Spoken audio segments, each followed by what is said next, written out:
It's a new night for the Falmouth Commodores, and they hope that can start a new win streak for them here back at Guff-Fuller Field, taking on the Brewster Whitecaps for the third and final time this season. Good evening, everybody. David Adar here alongside Matt Levine back here in Falmouth. Matt, before we talk about tonight's game, though, let's look back to last night's game. A tough loss for the Commodores up in Bourne. It was the fourth straight loss for the Commodores here in what's been a tough stretch of games for this team. And Falmouth has played well at times this season. They've hit a little bit of a skid here as of late, but last night, a really tough night up at Doran Park. Well, that's the best baseball we've seen them play over the last couple of days. Go toe-to-toe with the best team in the league. You have to walk away happy with something with that loss because it came down to the final out in the bottom of the ninth, and Colby Thomas hits a walk-off home run. I mean, Bourne has been doing unthinkable things. That's their second walk-off this week at Doran Park. So the way that the Commodores offensively played last night, they can walk away with something to be happy about coming into tonight. And you asked Braden Taylor after the game last night, does that give you kind of any momentum or any happy thoughts knowing you went that close with the best team in the league and then you come back here at home tonight to try and turn things around for the losing streak? I think there's something to be happy about and walk away happy with last night. So last night, the final 9-8 Bourne. Two teams combined for 29 hits in that ball game. Bourne, the 15th hit was the difference maker, the walk-off home run in the bottom of the ninth, but Falmouth also with 14 runs in that ball game. And going into last night's contest, Falmouth had only scored a total of 5 runs over its last 3 games, but last night they brought across 8 runs. They really battled with one of the best teams in the league, and we'll see how that transforms over to tonight against another really good team here in the league in Brewster, a team that Falmouth just played a few days ago up in Brewster and ended up dropping that one in a somewhat heartbreaking fashion as well.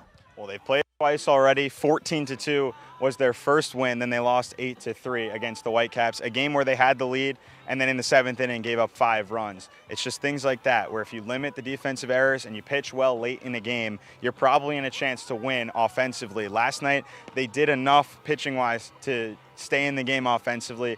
Tonight, they're going to look to do that against the same team that they're playing for the third time now, the third and final time this regular season. So they're familiar with the Whitecaps, how they hit, and it's pretty much a very similar lineup to what we saw on Friday night. And when you play a team in the other division just a couple of days ago, you're familiar with them. So you come back tonight, just a different mentality, and you try to go out there and play a clean game of baseball and walk away with another win. So this will be the only meeting of the year for Falmouth and Brewster here in Falmouth. And the Commodores hope to come out on top and pick up that second win of the season here against the Whitecaps. Also today of note, the All-Stars were announced in the CCBL. 4 Commodores making the list with Jace Borfin alongside Braden Taylor for the position players. And then for the pitchers for this Commodores team, Chase Jeter and Lucas Gordon both getting nods as All-Stars here this summer for Falmouth. So the Commodores having 4 guys represented in the Western Division. And although we won't have an All-Star game this year, it was great to see those guys get the nod and get the honor that they deserve. Well, there was a joke that the All-Star game right now is being played at Bourne and Harwich tonight because both those teams had 9 guys represented. But for Jace Borfin and Braden Taylor at the top of the lineup in pretty much every game this season, they've been the engine that makes this offense go. Borfin's in the top 5 in nearly every offensive category. Taylor's been just a solid lefty bat, gets a ton of hits, extra base hits. He's always on base. He's only not reached base in 2 games that he's played in this summer. And Jeter and Gordon out of the bullpen have been so solid too. Just crafty left-handers, and Gordon has a save on the season. Not too many runs given up by the 2 of them. So just very solid out of the bullpen, and they earned the nod to be an All-Star this summer. And certainly congrats to them and everybody else who was announced as All-Stars here for the 2021 season. It's a bummer we don't have that All-Star game, but like you said, it's pretty much going through Bourne here this year. Brewster also getting the nod with some All-Stars of their own. They had 5 All-Stars named on the list, and so congrats to them as well. And again, to everybody in the league here in this 2021 season. Now let's get back into tonight's matchup. Antoine Jean takes the mound for the Commodores here at home. I haven't seen him too much here this summer after he joined the team partway through the summer, but what are you looking for out of him tonight? Just got to go out there and pitch the way he did his first outing. He was solid his first outing. Comes and pitches against Orleans, and a game that was pretty high scoring, at least on the offensive side for Falmouth, but he kept them in the game, and it gave them a chance to win. That's all you need out of your starting pitcher here at home. We've seen it a ton this summer. Starting pitchers come out here at the Gov and give up runs early to the opponent. If he can limit that damage early to this Brewster team, you give your offense a chance to win later on in the game. That's where we need to see this team come alive. And I've been hearing little rumors that this team is a second half team every year. The Commodores are. Obviously, it's a different makeup every single summer.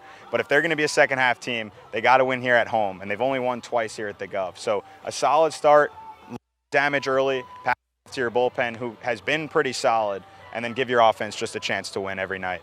So 2 wins here at the Gov this summer for the Commodores, although they dropped their last game here in Falmouth to Hyannis. That was a really tough loss for the Commodores, and it was part of this 4-game losing streak for the Commodores. So we'll see if they're able to right the ship tonight and end that. Commodores will be wearing their traditional home white uniforms here in tonight's ball game. So that'll do it for our pregame show here from Gov Fuller Field. Let's send it up now to our public address announcer, Eric Jones.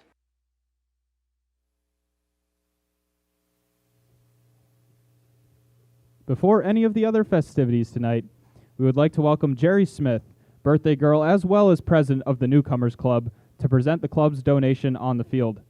Newcomers of Falmouth is a nonprofit social club dedicated to welcoming new residents within the last 5 years to the town of Falmouth.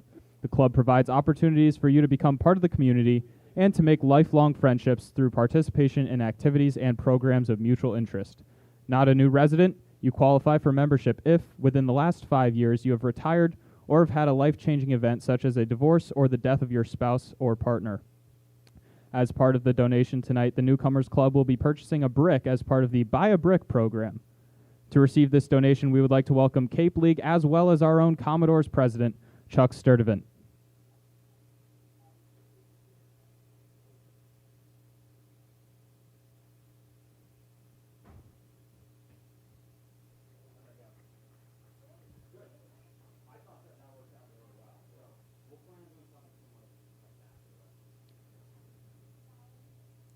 Throwing out the first pitch tonight is Jean Fortier.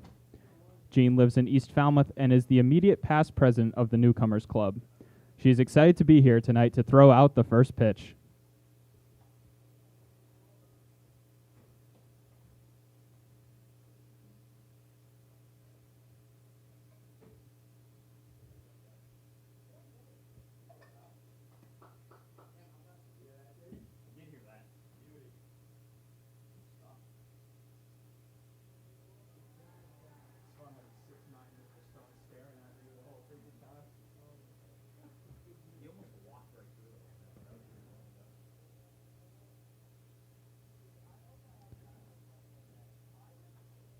To sing the national anthem tonight, we have Suzanne Seri.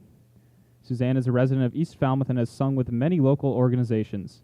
Most recently, she sang with the Cape Cod Chorale and the Greater Falmouth Community Chorus. Sue has been a featured soloist and anthem singer at local road races. Ladies and gentlemen, please rise and remove your caps for the singing of our national anthem. Let's see if I'm that way. Okay. Just get my note.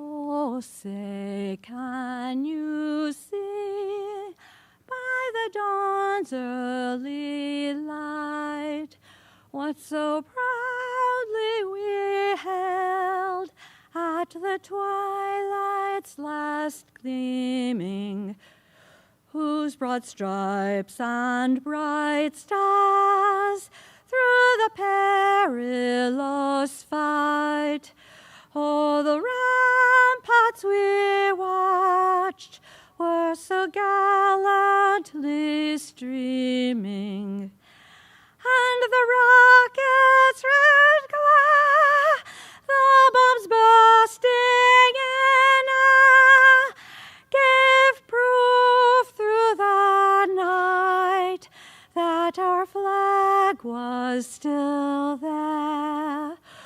Oh, say, does that star-spangled banner yet wave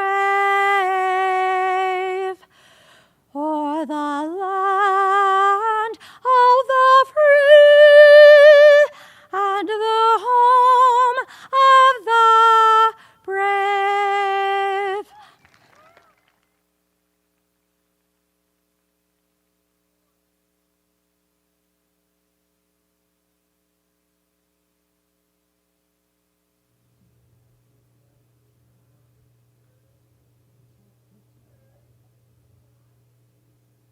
And now, for the words we love to hear, we would like to welcome the board members of the Newcomers Club.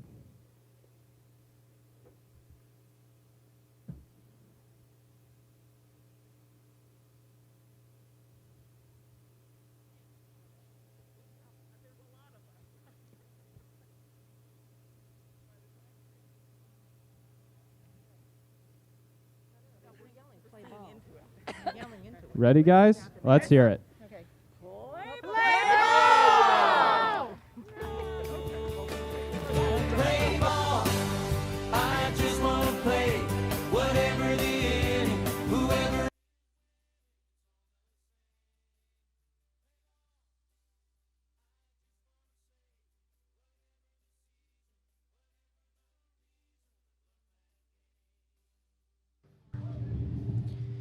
And welcome back here into Gov Fuller Field. David Adar alongside Matt Levine, just moments away from first pitch here between Falmouth and Brewster in the team's third and final meeting of the season, and the only meeting here at Gov Fuller Field. Should be a great night for baseball. Temperatures here not too high today. It's been a relatively mild day in Falmouth, currently sitting in about the mid-70s, pretty much no clouds in the sky, so should be good for the night. And a beautiful game here for the final meeting of the season between these two teams. Falmouth coming in at 8-12-2 on the year and currently in the midst of a 4-game losing skid. And for Brewster, it's been the exact opposite story. The Whitecaps come in at 14-7-2 on the year, sitting at first place in the East and also currently riding a 4-game winning streak that started against Falmouth in the team's last meeting back on Friday up at Stony Brook Field. So, Matt, we're starting to get into the late portions of the season here, and every game just feels like it means more and more to the Commodores. So tonight, a big one here against a team that is one of the best in the league. Well, the Commodores dropped a spot into the standings last night with Wareham picking up a win, Falmouth picking up a loss. Falmouth now in their own place in fourth in the West Division now. Wareham in third, Katuitt in second, but the three of those teams still very tight. Any win that you can pick up over the next couple of weeks will be huge because, including tonight, 14 more scheduled games.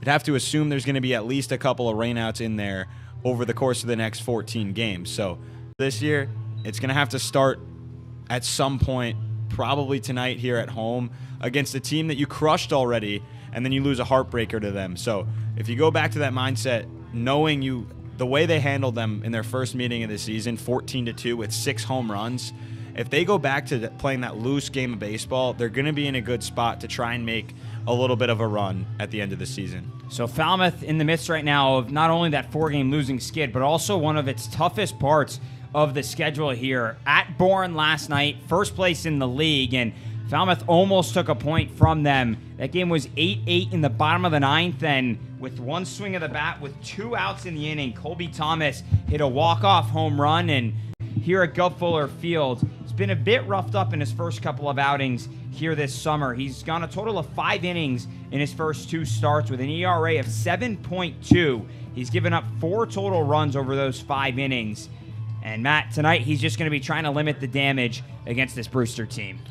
Well, he kept his team in a position to win in his last start against Orleans. And the Commodores bursting out for 11 runs in that. He pitched 3 innings and gave up 3 of the 4 runs that the Firebirds scored. So if he can come out tonight, and I said this earlier, just a clean start, limit the damage. You can give up a couple of runs, but when it spirals into several runs early, that's when this team struggles offensively to come back from it, and we've seen that several times this season. So if he gives up 1 or 2 or maybe even 0, you give your offense a chance. That's all you can ask out of him tonight.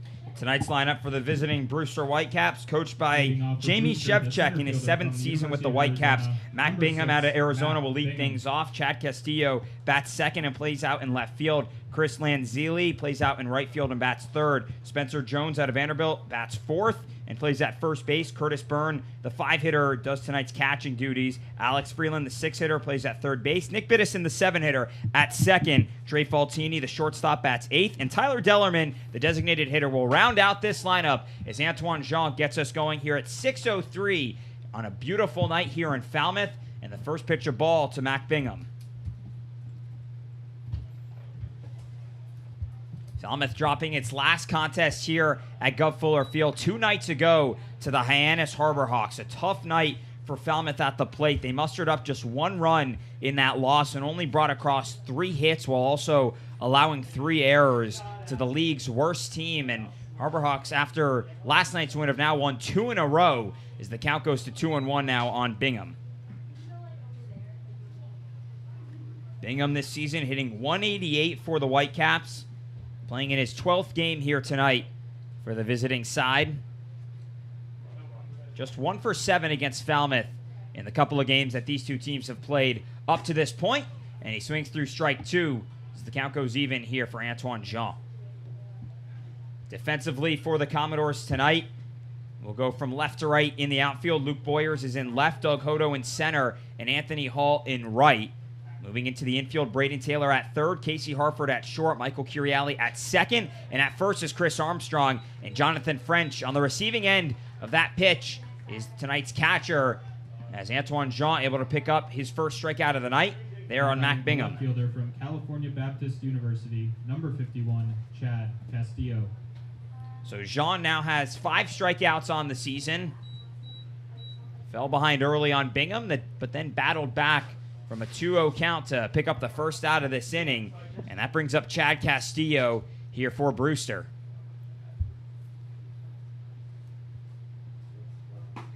And a first pitch strike delivered in from Antoine Jean. Castillo, his 5th game here tonight for Brewster. He's out of Cal Baptist. And he did damage against Falmouth in the team's last meeting back on Friday. Went 3 for 4 in his debut for the Whitecaps and picked up a double in that game, also an RBI, in what ended up being an 8-3 win for the Whitecaps. Game that Falmouth led down the stretch before giving up a few runs to the home side in the 7th inning. Falmouth gave up 5 runs to Brewster that half inning. The count remains 0-2 here on Castillo.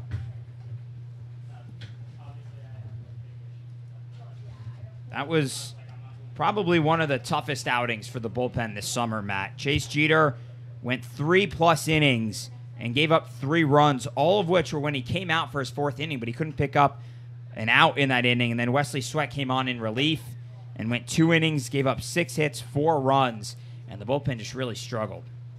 Brewster just hit the ball the same way Bourne did last night. Gaps. They just found gaps. Sometimes you'll get hit, but most of the time it'll be hit into an out. And we saw with this last game against Brewster, it seemed like every time they made contact, it was in a gap, and they just couldn't come back from that. Antoine Jean now with back-to-back strikeouts to start tonight's ball game as Chad Castillo goes down swinging. So with 2 gone, here comes Chris Lanzilli out of Wake Forest, tonight's right fielder for Brewster. Playing in just his 3rd game for the Whitecaps. Brewster with a few newcomers here in the last week or so, as Lanzilli watches strike 1, called by tonight's home plate umpire Jeff Kinney. Jason Klump doing the officiating at first, and Alan Hale is at third for tonight's 3-man officiating crew. 0-1 now from Jean. This one just low, and the count goes even here to 1-1. Falmouth back in those white uniforms tonight after wearing the black tops their last 3 home games. After losing to Hyannis, I guess deciding to end that streak. Is this one grounded to Braden Taylor? And the throw across the diamond is high and safe at first with the head-first slide is Chris Lanzilli. And that's going to be ruled an error on Braden Taylor. So another error here for Taylor at third. After Jake Ducart was released from the team a few days ago, Taylor is slotted over there and has struggled a bit here in these last couple of games, Matt. Well, it's a mental thing for Braden. A couple of guys talking to him after the game. He's just thinking too much in the field, and you can see it there when he fielded that, had plenty of time to make the throw, but that extra shuffle he didn't need to make because then he had to rush, and then he left the throw high. If he's just going loose onto the field, he'll probably make that play almost every single time. He's now made an error in 3 consecutive games, including tonight. So he's got 4 on the season. And just 3 days ago, he only had 1 on the year. He's been a solid fielder all around at second and third, but over the last couple of days, it's just been sort of a mental thing for him. Spencer Jones swings through strike one as the count goes to 1-1 here on the 6-7 hitter out of Vanderbilt for this Brewster team. Jones 0 for 6 against Falmouth this summer with 3 strikeouts over the first couple of games. As he hits this one hard into center field, racing hard towards the fence is Hodo, and he's unable to make the grab. As rounding third and coming home to score is Chris Lanzilli, and in that second, standing up is Spencer Jones with his 9th RBI of the season. And that's going to be ruled a base hit for Spencer Jones, as Hodo had a long way to run on that ball and can't come up with it as Jones has the double. Well, it's hit the other way into deep center field, and Jones has just a ton of size that thing will fly no matter where it goes in the yard, and it goes to the deepest part. So luckily for Doug Hodo, he let up just a little bit before he ran full speed into the fence. Still made contact hard with the fence, but then was able to just come up and make the throw into third, knowing that Lanzilli was probably going to score easily from first base, and now the error once again coming back to bite the Commodores early in a game. So Brewster strikes first here at Guff Fuller Field as Curtis Byrne watches strike one come in on him. Commodores have allowed the opposition to score in almost every home game this summer. It's been an issue that has plagued the Commodores, and it's been those errors that turn into runs for the opposing team. Braden Taylor allowing Chris Lanzilli to reach on an E5, and then Lanzilli hustling from first to home on that Spencer Jones double. Count sits at 0-2 here on Curtis Byrne. Sean trying to get his 3rd strikeout of the inning, but this one down in the dirt, and the count now to 1-2. Byrne out of TCU, playing in his 18th game tonight for Brewster. Sitting .238 so far on the year. 2 for 4 against Falmouth, and a couple of games that he's played. As the 1-2, a breaking ball. Looked like it was good. Jonathan French and Antoine Jean started to go back towards the dugout, but they're going to have to stay out there for another pitch. That one very close, but the home plate umpire, Jeff Kinney, must have said it was just a hair outside. 2-2 now from Jean, and this one's popped up into center. Doug Hodo coming on, and he's there for the 3rd out of this inning. But Spencer Jones brings home the first run of the ball game as he hits an RBI double to score Chris Lanzilli, and we move to the bottom of the first. 1-0 Brewster here from Guff Fuller Field.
Falmouth comes to bat for the first time this ball game as Brendan Girton on the mound for Brewster makes his first start of the season The Whitecaps have lost some of their starting pitchers here over the last week or so, and so they're starting to use a little bit more of their bullpen for starts here as Girton makes his 4th outing of the year, but like I said, his first start here for Brewster, and he's a guy who's familiar with the Commodores on the season. His last 2 outings out of the bullpen have come against the Commodores. He's pitched a combined 2 innings against Falmouth, has given up 2 hits, struck out 4 batters, but gave up 2 runs in the first outing to Falmouth back on July 6th.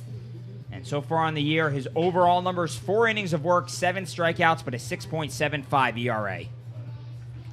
Well, the Commodores' bats have to be happy that they've seen him twice. They know what he throws. Now you got to attack early to try and get this lead right back. Doug Hodo. So Doug Hodo will lead things off for Falmouth here after making the final out of the last inning. Casey Harford bats behind him. Braden Taylor, the 3-hitter. Chris Armstrong, tonight's cleanup man. Taylor Smith, the designated hitter tonight, bats 5th. Anthony Hall, the 6-hitter. Michael Curiali at 7. Jonathan French at 8. And Luke Boyers rounds out tonight's lineup for the home Falmouth Commodores. Doug Hodo, this is his 3rd game as the leadoff hitter for Falmouth.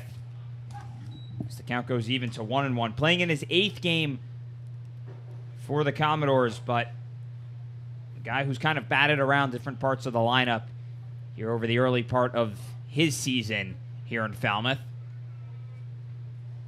And the 1-1 outside from Girton. Count now 2-1. Girton's longest outing this season, 2 innings. That one was in his debut back on June 28th at YD, a game in which Brewster ended up tying in a 1-1 score. And the pitching as a whole has been what's propelled Brewster during this 4-game winning streak that they're on. Over the last 4 games, they've allowed opponents to hit just 194, and they're only giving up an average of about 2.75 runs per game. And they're already ahead in tonight's ball game as the count goes full here on Hodo.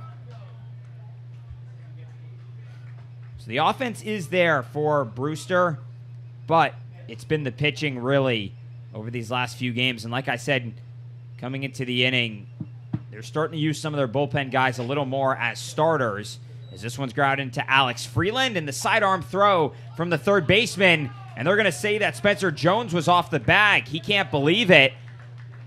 But Doug Hodo safe at first.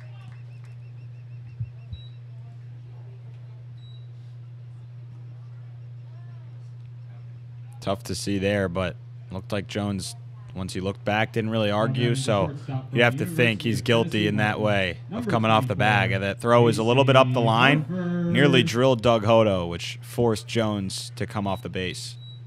So Doug Hodo there has his fifth base hit as a knock for the Commodores, and that brings up Casey Harford, the shortstop for Falmouth tonight.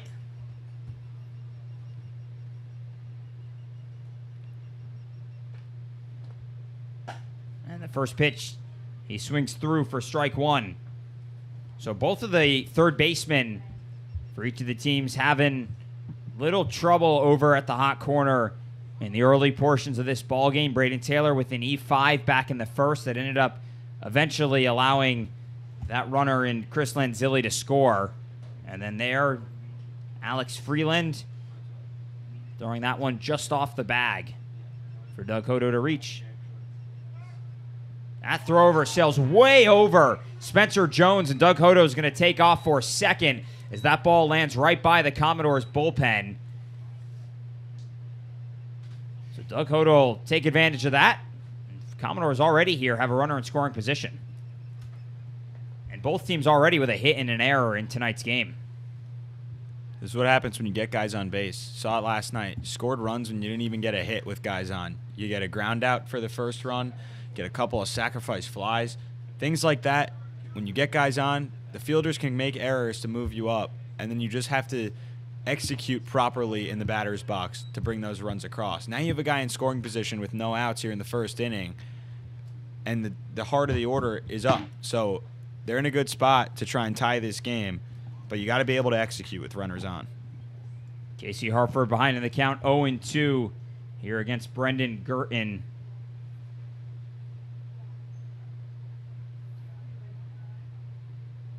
And the pitch home. Fouled in the direction of the Whitecaps dugout. And we'll do it again.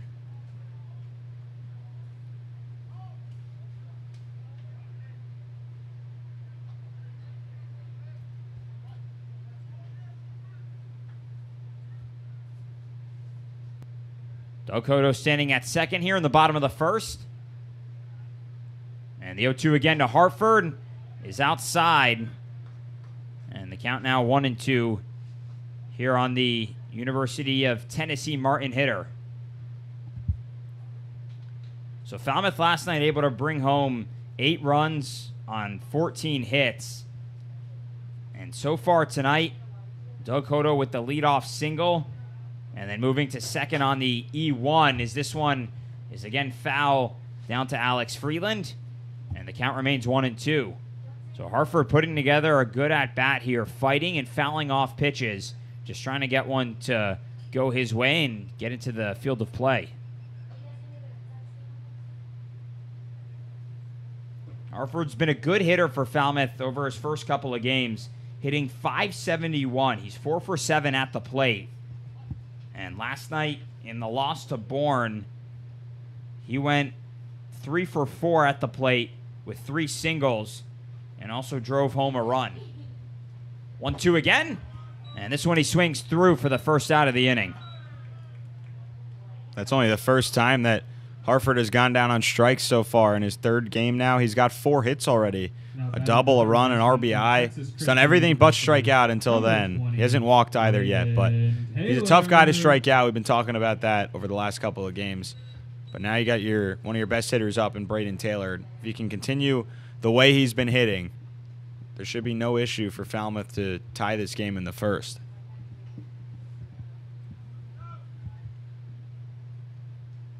First pitch to Taylor is low and outside, and I'm sure Girton's going to be pitching cautiously here to the TCU hitter. Taylor coming in tonight on a 5-game hitting streak at the plate, and he's been really good against Brewster this season, hitting 5 for 9 with 3 RBIs against the Whitecaps in the first 2 meetings up at Stony Brook Field. Here's the 1-0 now from Girton, and pretty much in the same spot as the count goes to 2-0. So both the catcher and the hitter here that you're looking at are TCU guys. The catcher, Curtis Byrne, and the hitter, Braden Taylor. And Luke Boyer is also in the lineup tonight for the Commodores in the 9th spot. That pitch able to find the outside corner, and the count goes to 2-1. Taylor went 2 for 4 yesterday in that loss to the Braves. He's hitting .293 on the season, 14 RBIs, which is tied for second on this Falmouth team behind Jace Borfin. And this one he puts a charge into center field. Mac Bingham under it, though, after taking a few steps back. And tagging from third is Doug Hodo, who's motoring down the base paths. And he's able to tag up after the catch made by Bingham. And so he now stands 90 feet away. Now batting the first Productive out for Taylor, who is a little bit frustrated. He got a bit under it. Just kind of threw his bat at the end, a little frustrated. It's an easy play for the center fielder, Bingham, and good base running again from Hodo. We've seen that every game this summer that he's played in. Just such a fast guy on the bases and really takes advantage. When he can advance, he will. Here's the cleanup man now, Chris Armstrong, another guy who's done about as much damage as you could ask against Brewster this summer. But the first pitch he grounds over to Nick Biddison at second, and the throw in time for the 3rd out of this inning. So despite getting the leadoff man in Doug Hodo on base, Commodores can't bring him around as Chris Armstrong ends the inning with a ground out to second. We'll move to the second here from Gov Fuller Field with the Whitecaps on top, 1-0.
Brewster on top, 1-0 here from Gov Fuller Field as we welcome you back in here to Falmouth. David Adar alongside Matt Levine on a gorgeous night here in Falmouth. University of Central Florida. Only meeting of the season here between Alex Commodores and the Whitecaps here at Gov Fuller Field. Brewster coming in on top of the East with its 14-7-2 record, and Falmouth currently sitting at 4th place in the West with its 8-12-2 record, but there's opportunities ahead of them with Wareham and Cotuit not too far ahead as the first pitch to Alex Freeland is outside for ball 1. So Wareham won its game last night, and the Commodores dropped its game. So going by the mod win percentage now, Falmouth does move back into 4th place in the division as Doug Hodo with a soft charge in for out number 1 here in the second.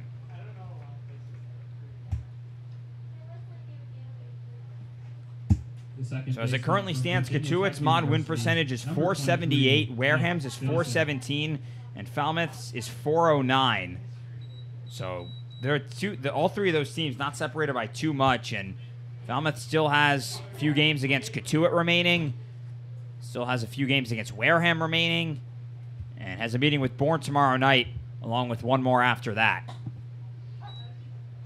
First pitch strike to Nick Biddison, who steps up for the first time tonight.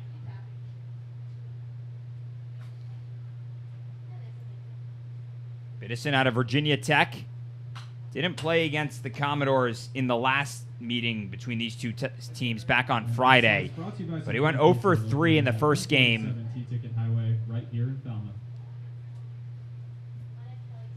Playing his 17th game tonight for the Whitecaps. As the 0-2 now from Jean, and it's lined into right field. Anthony Hall, though, positioned about perfectly for it, and that's 2 quick outs here for Antoine Jean. Well, they knew the scouting report defensively there on Nick Biddison with his bat. If he's going to hit it to right field, probably going to be a line drive and will drop in for likely a single. So that's where Anthony Hall played. He played shallow and right and fielded the line drive in the air for the second out. Brings up the 8-hitter, Trey Faltini, here in the top of the second. And the first pitch from Jean is high and away. Faltini out of Texas. Here playing his 11th game with Brewster. Hit .249 this past season with the Longhorns. Originally from Richmond, Texas. And actually was selected by the Red Sox in the 39th round of the 2019 MLB draft, but ended up choosing to go play at the collegiate level. He just finished up his redshirt freshman year, so not too long before he'll be eligible again for the draft. Here's the 3-0 pitch, and it's in there for a called strike.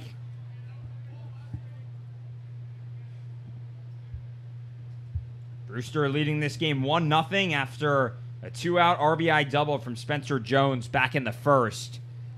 Brought home Chris Lanzilli as this one is lined into center field, and Doug Hodo there yet again for another out. He makes 2 of the outs this inning and has made 3 so far in the ballgame. Falmouth coming back to back when we come back here from Gov Fuller Field.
Back here from Gov Fuller Field, and we've been keeping an eye on this osprey nest for a good portion of the season here above the light post that sits out in right center field.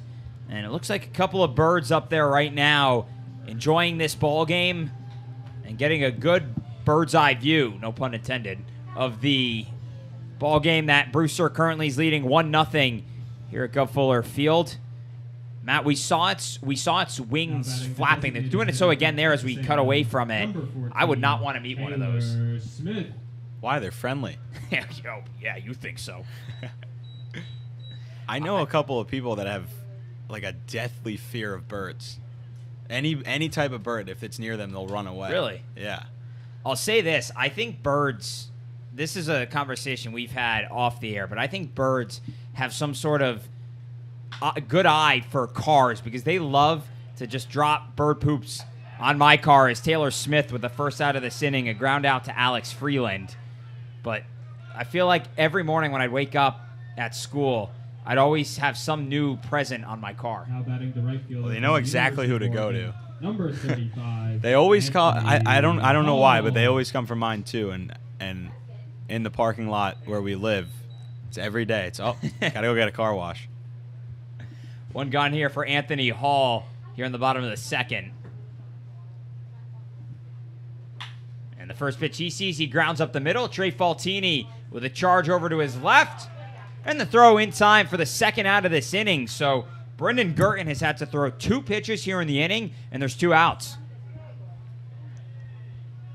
It's about as efficient as you could ask for from your pitcher making his first start of the season, and a guy also who hasn't gone more than 2 innings out of the bullpen this summer. So if you can get just 2 pitches and a couple of outs, that's certainly going to help for your length in this ball game. Here's Michael Curiali. Curiali tonight going with the pants down. Typically see him showing off the socks, but chooses to go with the entire leg covered instead as he's ahead now 2-0. You got to change something. Guess Curiali thinks that'll help him a little bit. Curiali's hit well against Brewster this season as this one's popped up on the right side. Going into foul territory, Spencer Jones with an over-the-bat catch. We saw one here in the last home game against Hyannis. The Harbor Hawks with an over-the-basket catch. And Spencer Jones makes one of his own there. Willie Mays-esque from the first baseman. And just a couple of pitches that Brendan Gurton has to throw in this inning. And it's a 1-2-3 inning for him. We move to the third. 1-0 Brewster here from Gov Fuller Field. Who cannot be used to reproduce the game, players, or on-field events without the express written permission of Falmouth Commodores Baseball.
Third inning here from Gov Fuller Field as the only guy in this Brewster lineup tonight hit so far. Tyler Dellerman will lead things off for Brewster. Whitecaps scoring their lone run back in the opening inning.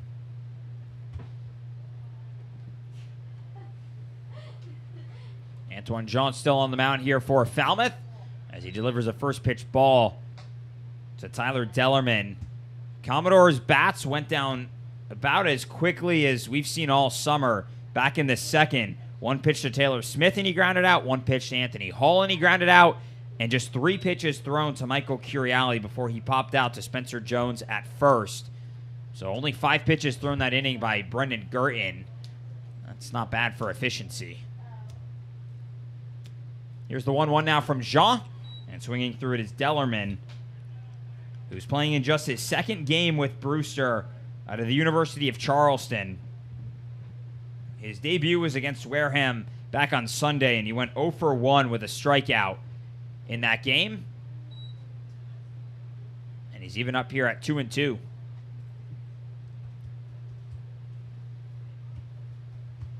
Lights starting to turn on here at Guff Fuller Field. About a half hour here into this ball game. And this one, a high chopper to the left side. Jean going to come off the mound. The throw is in time to Chris Armstrong for the out. Nice play there by the Alabama pitcher, and there's one gone. Now batting the center field. Going off the mound. Luckily, he falls off as a left-handed hitter that way. Then just plants his back foot and throws with the lower half, which gives him a lot more juice behind it. Made an accurate throw. That's a really solid play by the pitcher from Alabama. We go back to the top of the lineup now for Mac Bingham after he struck out back in the first. And he lays off strike 1. So Jean, so far through the first 9 hitters and the entire lineup, has only allowed 1 run, 1 base hit, and the Commodores with an error back in the first as well that ended up allowing that what eventually was run to reach base. But not too bad from Antoine Jean here in his first start at home this summer. His 3rd start on the year. Here comes the 0-2 now from the lefty. And this one runs inside as the count goes to 1-2. Wind here at Guff Fuller Field, moving out towards center field, where Doug Hodo plays tonight. Not too windy, though. It's been pretty mild as a whole today, and Mac Bingham goes down swinging for the 2nd time tonight as Antoine Jean has his 3rd strikeout. Now batting the left fielder, number 51, Chad Castillo. That brings up Chad Castillo now with 2 gone here in the inning. Castillo, another guy who struck out in his lone at-bat of the evening.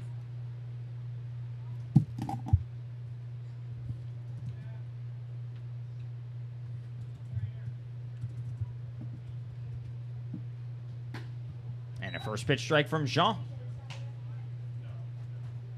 When he gets ahead of hitters, he's much more effective and can then work whatever he wants. And that's pretty much the same with every pitcher. But tonight, when John has gotten outs, it's been getting ahead first. And now he's ahead even more as the count goes to 0-2.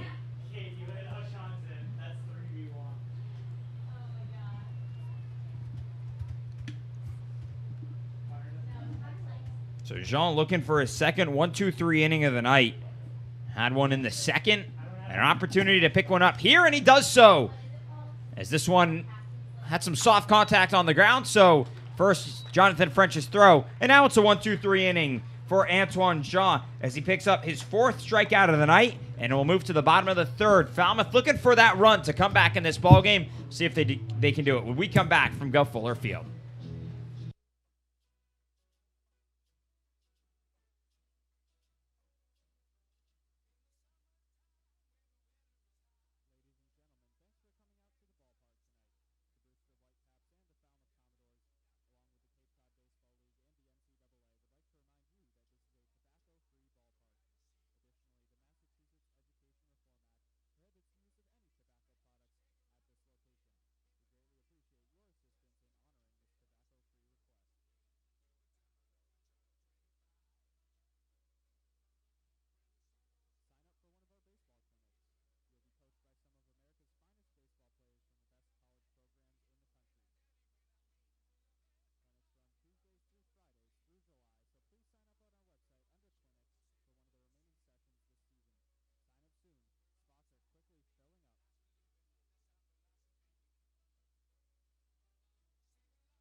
Jonathan French leads off the inning for the Commodores. University, number 26, Jonathan French.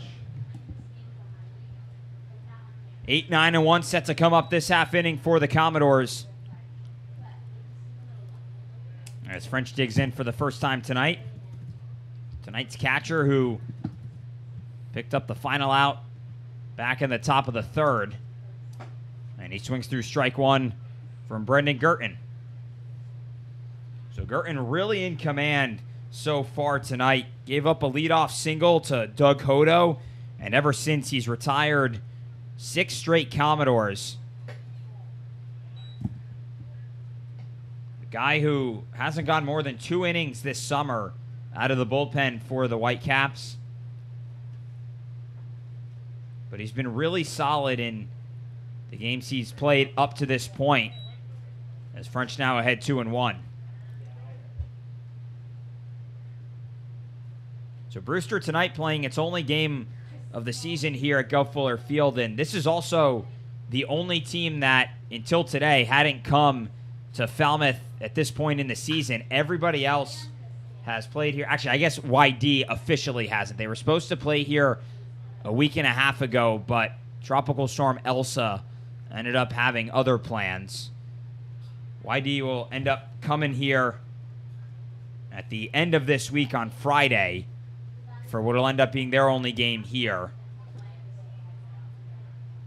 But hard to believe we're exactly a month into the season. It started a month ago today, and still seeing new teams here at Gov Fuller Field. And for Falmouth's sake as well, they still haven't played at Katuitt, which is the closest team to them. Yeah, that game at Katuitt a couple of weeks ago rained out as soon as we got there. So it's weird not playing the closest geographic team to you up until this week. Spencer Jones going over towards the Commodores dugout, but this ball is going to end up finding the seats right near the CCBL president, Chuck Sturdivant. And it appears everyone all good over in that area. Some smiles from some of the fans standing in the grandstand, or sitting in the grandstand behind the Commodores dugout. But Falmouth will take that official first trip to Katuitt also towards the end of this week on Saturday, set for a 5 o'clock meeting against the Kettleers up at Lowell Park. And Jonathan French thought he had the walk, but instead he goes down looking for the second strikeout of the night from Girton.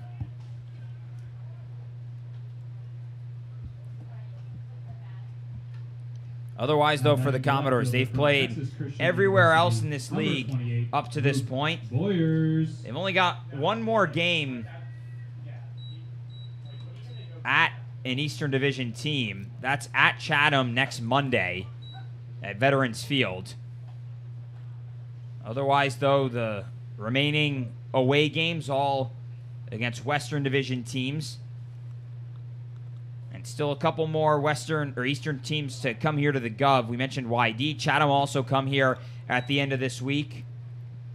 And those are the remaining Eastern Division games that Falmouth has. So season slowly dwindling down, the regular season ending 2 weeks from tomorrow. It has absolutely flown by here in the first month. Luke Boyer's now with a 1-2 count.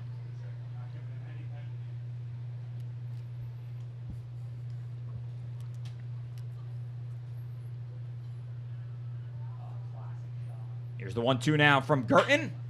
And a good hit out towards right center field. Going back is Mac Bingham. He's going to turn and he's going to watch it sail out of Gov Fuller Field. That's just the second extra base hit for Luke Boyers this summer, and it's his first home run of the year as Luke Boyers will touch them all here at Gov Fuller Field, and he gets the Commodores on the board here in the bottom of the first, or bottom of the third.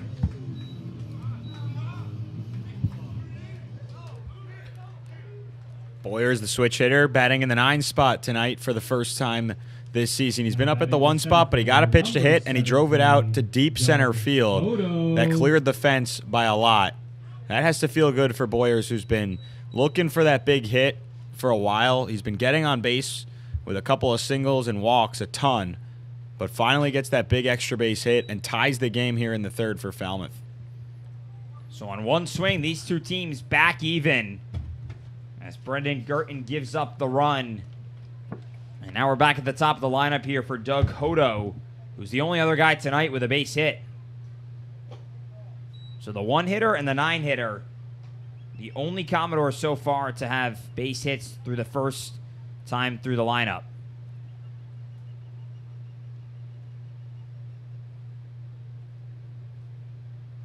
Here's the 1-1 now from Girton, and it's popped up into center field. Mac Bingham calling off Chris Lanzilli, and he's there for out number 2. So center fielder popping out to center fielder here for the second out of this inning, and that'll now bring up Casey Harford. Now batting the shortstop, number 24, Casey Harford.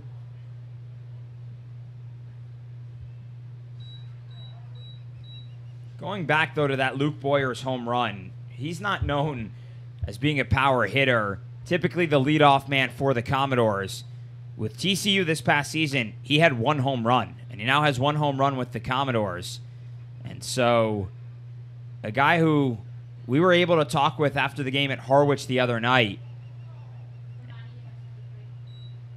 and just great to see him get that base hit there and have it be a big blast for the Commodores. In addition to it being his first home run, also just his second RBI of the season.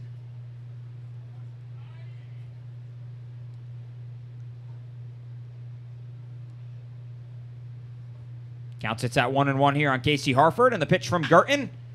Hard liner down the third base line, but foul as it reaches some fans over on the hill in foul play. And the count 1-2.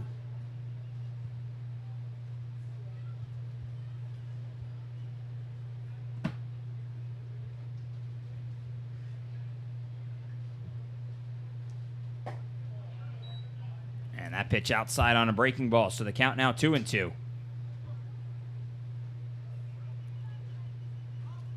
Seen the Commodores offense have home runs and that be their only way of scoring. So they're going to look to do more of that tonight, have different ways of scoring. Throw from Alex Freeland in time to end the inning. But the Commodores able to get that big run on the board here to tie things up in the first. And as when we go to break here, Nick Biddison there waving a kiss to the camera for his grandma who's watching at home. Grandma, hope the game's going well so far and that you're enjoying watching things here from Gov Fuller Field. We'll step aside and come back with the fourth here in just a few. WGSM and Grandma.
Up 3, 4, and 5 here on the top of the fourth in a 1-1 ball game here from Gov Fuller Field. Antoine Jean still on the mound for the Commodores as he's now into his longest start of the summer for Falmouth. Coming into tonight, Jean, his longest start was 3 innings and 1 out here in the inning, and he'll have that as Chris Lanzilli watches ball 1 from Jean. Lanzilli reached on an error back in the first and then came around to score the only run of the ball game for Brewster. And up until the bottom of the third, the only run of this ball game. But Luke Boyers, the left fielder tonight for Falmouth, tying things up with 1 swing of the bat. now behind in the count 1-2 is Lanzilli.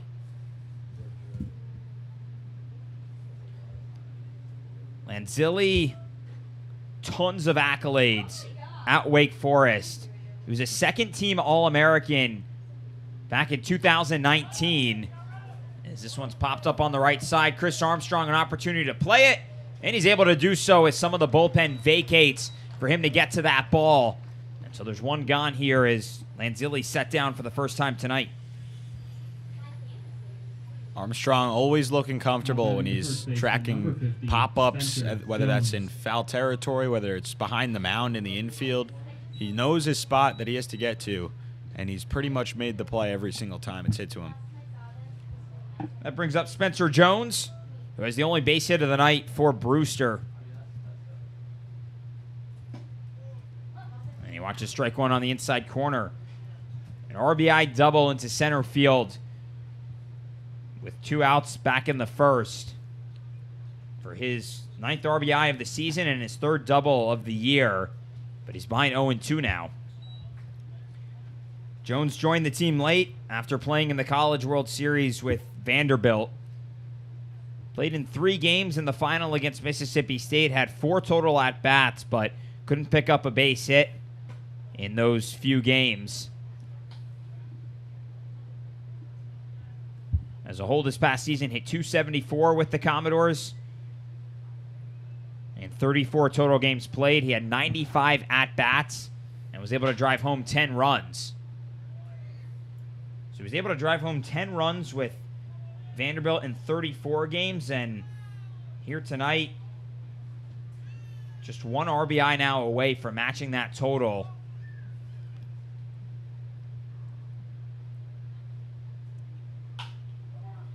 See another foul ball that way. And tonight his 14th game with Brewster, so an opportunity to really continue to play well here for the Whitecaps. Here's the 1-2 from Jean. It's a breaking ball that Jonathan French has to move over to his left to stop, and the count now goes to 2-2. First time we played Brewster up at Stony Brook Field, Matt and I were talking on the air, the comparisons between Spencer Jones and Aaron Judge. Judge played for Brewster as Jones, gets hit with that ball in the numbers. But Aaron Judge played for Brewster, and Spencer Jones playing for Brewster, of course. Both stand at 6'7", and so pretty much the exact same frame for the two of them. And then when we went back to Brewster last Friday, that time around, or actually when we went to Harwich, I should say, that time around, our beat writer Tommy Mumma was making the comparisons about how DJ LeMahieu made that walk. So getting the Yankee references whenever we go on the road from our great beat writer and Tommy Mumma, as Doug Hodo coming in hard, and he's going to let this one fall, as that's the second base hit of the night for Brewster, and Curtis Byrne picks it up.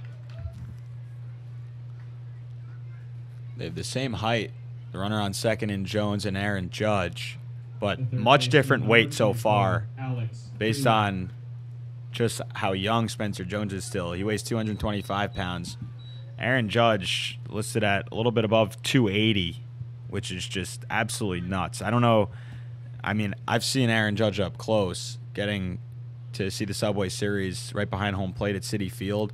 He hit a ball at the scoreboard in batting practice. I never saw somebody hit the ball that far. Then in the game, he hits a triple-deck home run. And ironically enough, Bobby Valentine was sitting behind me, and he's yelling about how that was the farthest ball he's ever seen hit. And Bobby Valentine's seen a lot of baseball in his day, so that was pretty cool. But Aaron Judge is just an absolute specimen. And Spencer Jones, if he continues to just grow the way he is, he'll probably put on a lot of weight too and be somewhat close to that. This one grounded over to Harford at short. An opportunity to turn 2. And the Commodores are able to do so to get out of the inning.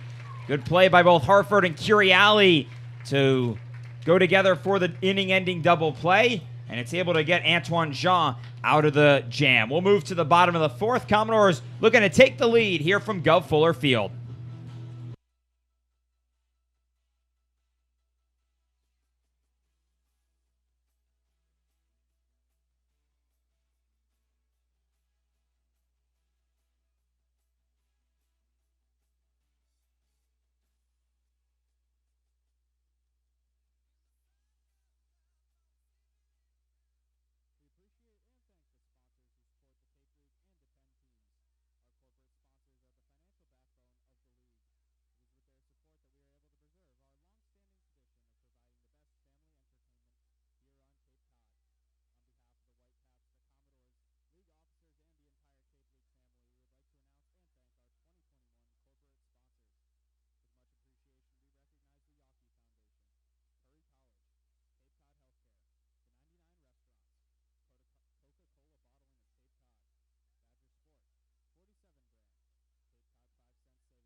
Brendan Girton still on the mound for Brewster as we move into the bottom of the fourth here from Gov Fuller Field. It's been quite the pitcher's battle in the early part of this ball game. And so far a 1-1 score between Falmouth and Brewster. The third baseman, number 20, Braden. Haven't had too many hits either. Just 2 hits for each of the 2 teams. And 1 error as well. As Braden Taylor digs in here to lead off the inning. With some of the best hitters in this Commodores lineup coming up with Taylor, Armstrong, and Smith here in the fourth. First pitch to Taylor is outside for ball 1 here on the TCU hitter. In Taylor's first at-bat, he popped out to Mac Bingham in center and was able to move Doug Hodo to third, but that was as far as Hodo got on the base paths. And now the count even up at 1-1.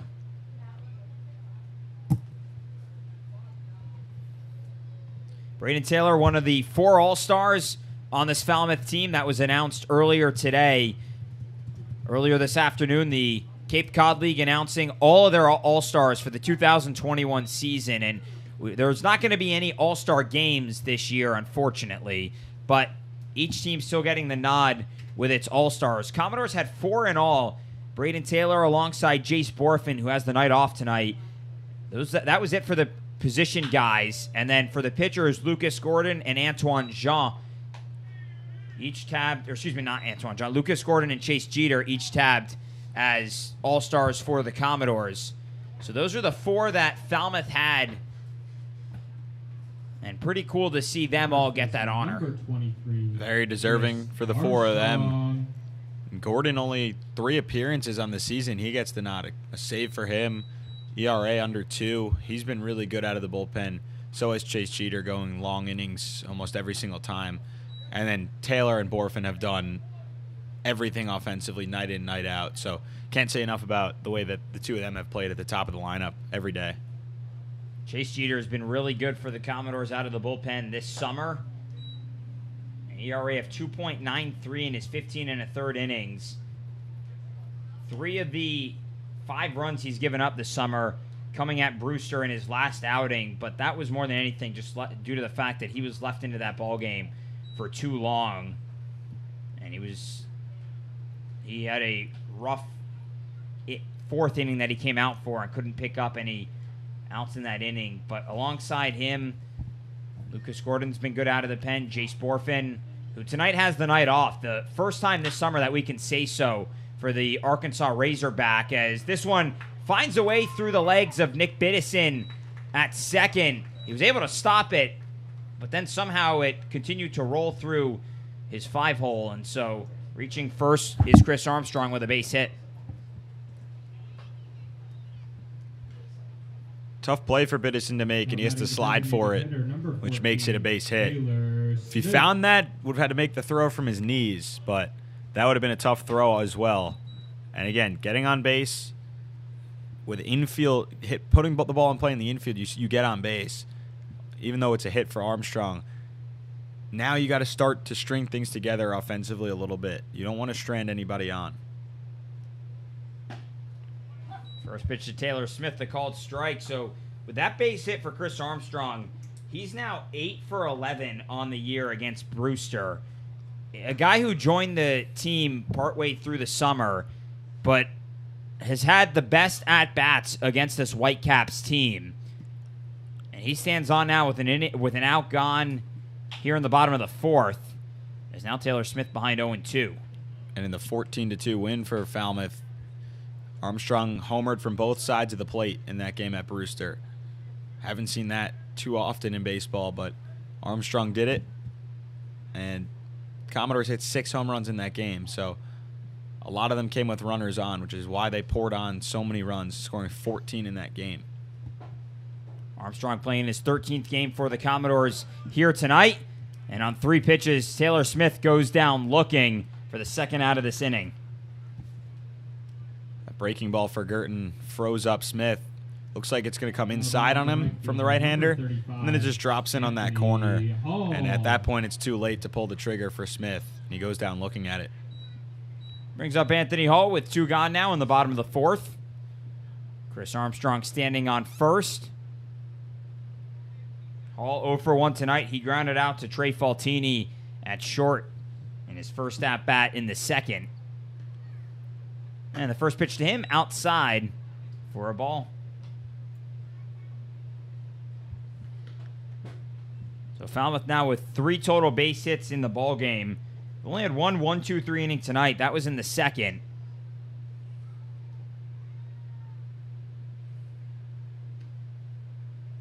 Here's the 1-0 now. And Hall swings through it for strike 1. Hall hitting .211 coming into tonight's game. He's 12 for 57 at the plate is the Oregon Duck.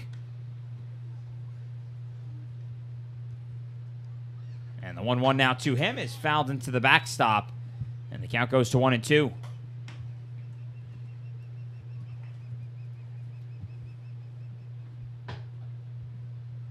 We were talking about yesterday during the rain delay at Bourne how the Falmouth team was finding all sorts of ways to have fun during that break. And one of those ways was making some TikToks, which I learned a few days ago Anthony Hall is pretty well known on. And we found out that the TikTok that the team made last night, I don't know the exact number, but several thousand views already on it. Matt, you have that number? 15,500 now. There you go. Couple of his videos have over 1 million views. So Anthony Hall, known as TikTok Tony, rather. We're gonna call him that the rest of the season. I like it. I'd say I've never seen any of his TikToks, but I'd love to know what makes them so viral. Just some good sense of humor that he and really this whole Commodores team has. But he goes down swinging as Brendan Girton able to strand Chris Armstrong at first and end the inning with a couple of Ks to set down the Commodores. We'll move to the 5th here from Guff Fuller Field in a 1-1 ball game.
It's the 5th inning here from Guff Fuller Field, and Antoine Jean is still on the mound for the Commodores.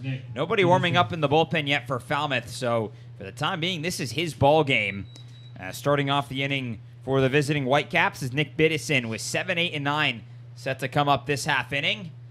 And as we move into the 5th, just like last night at Bourne, it's time for another edition of Tommy Time here on our broadcast. If you were tuning in last night, you heard our beat writer Tommy Mumma come on for the first time this summer in the 5th inning at Bourne. And we're essentially going to be using this inning as a time for Tommy to just come on and talk about whatever he wants here for the next inning or so. So, Tommy, what's on your mind tonight? Not too much. Thank you for having me. But some excitement today, like you said, the All-Star selections, that was exciting. And tie ball game right here, so everything's good. And you were telling us before coming onto the air that today's a record for you because before the game, you wrote 2 articles that are both published now? They are. Both are published. Yeah, we've had like 3 published on the day. One was like at 2 a.m. Oh, sorry. The Gamer from last night. That was like at 2 a.m. So it's been a busy day. It has been a busy day. You're a hardworking man, though. Well, thank you. I appreciate it. But it's great. I mean, we're covering the Commodores, and everyth's good. It is. It is. Counts it's at 2-2 here on Nick Biddison. And this one, ball that's roped into shallow center field, and Michael Curiali going to go out from second base to make the grab for the first out of this inning. So Nick Biddison is retired for the second time tonight. That'll bring up Trey Faltini now with one gone in the inning. It's been pretty cool, though, getting to cover these guys all summer, and then to see 4 of the guys honored today with that all-star selection. And I know we're bummed that there's no game, but to at least see that honor for them and, just show how hard their hard work has paid off is really neat. Oh, absolutely. And I mean, you think about Braden Taylor and Jace Borfin, they have been so consistent this whole year, as have Chase Jeter and Lucas Gordon. But you think about that lineup, they really keep it going, and it's nice to see them get that recognition today. So be sure to read those articles that Tommy just posted last night and here before the ball game today, and even in the hours afterwards. Some great reading here to learn about some of the Commodores and really stay in touch with the team and just get a good idea of day-to-day how this team's operating. Is this one in foul territory, and Chris Armstrong's over there for the second out of the inning. Spencer Jones with an over-the-basket catch early in this ballgame, and now Chris Armstrong with kind of one of his own for the second out. The designated hitter, how about that? 14, yeah, I mean, great play there by Chris Armstrong, and thank you for plugging the articles. We have a feature about him that came out today. But he's been really great over at first base. We talked about it prior that this team was looking for some production out of first. And here's Chris Armstrong again, and he starts the final out of this inning as Antoine Jean steps on the mound. And 1, 2, 3, the Whitecaps go down in order for the third time tonight. Falmouth coming back to bat as we're halfway through this ball game here at Gov Fuller Field, and we'll keep Tommy on for one more half inning.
Brendan Gurton's day done after 4 innings of work and just 3 hits allowed, 1 run across, and 4 strikeouts for the starter out of Texas Tech. And he hands the ball off to Pete Hansen, who's making his third outing of the season for Brewster, but it's his first out of the bullpen. His first 2 outings, both starts.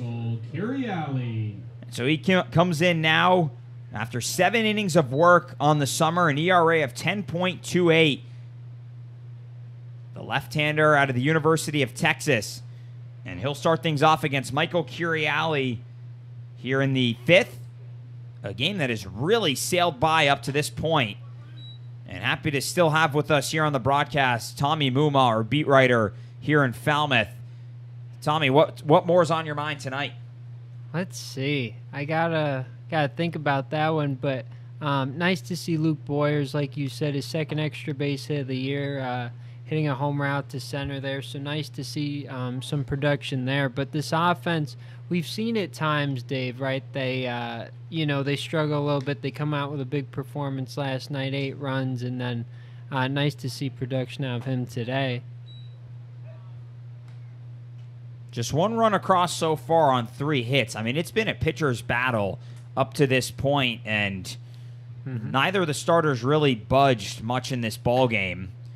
We'll see whether or not Jean comes out for another inning, as this one's a hard ground ball to Faltini. The throw is high, but that 6'7" first baseman in Spencer Jones has no trouble just putting his glove up and making the grab for out number 1.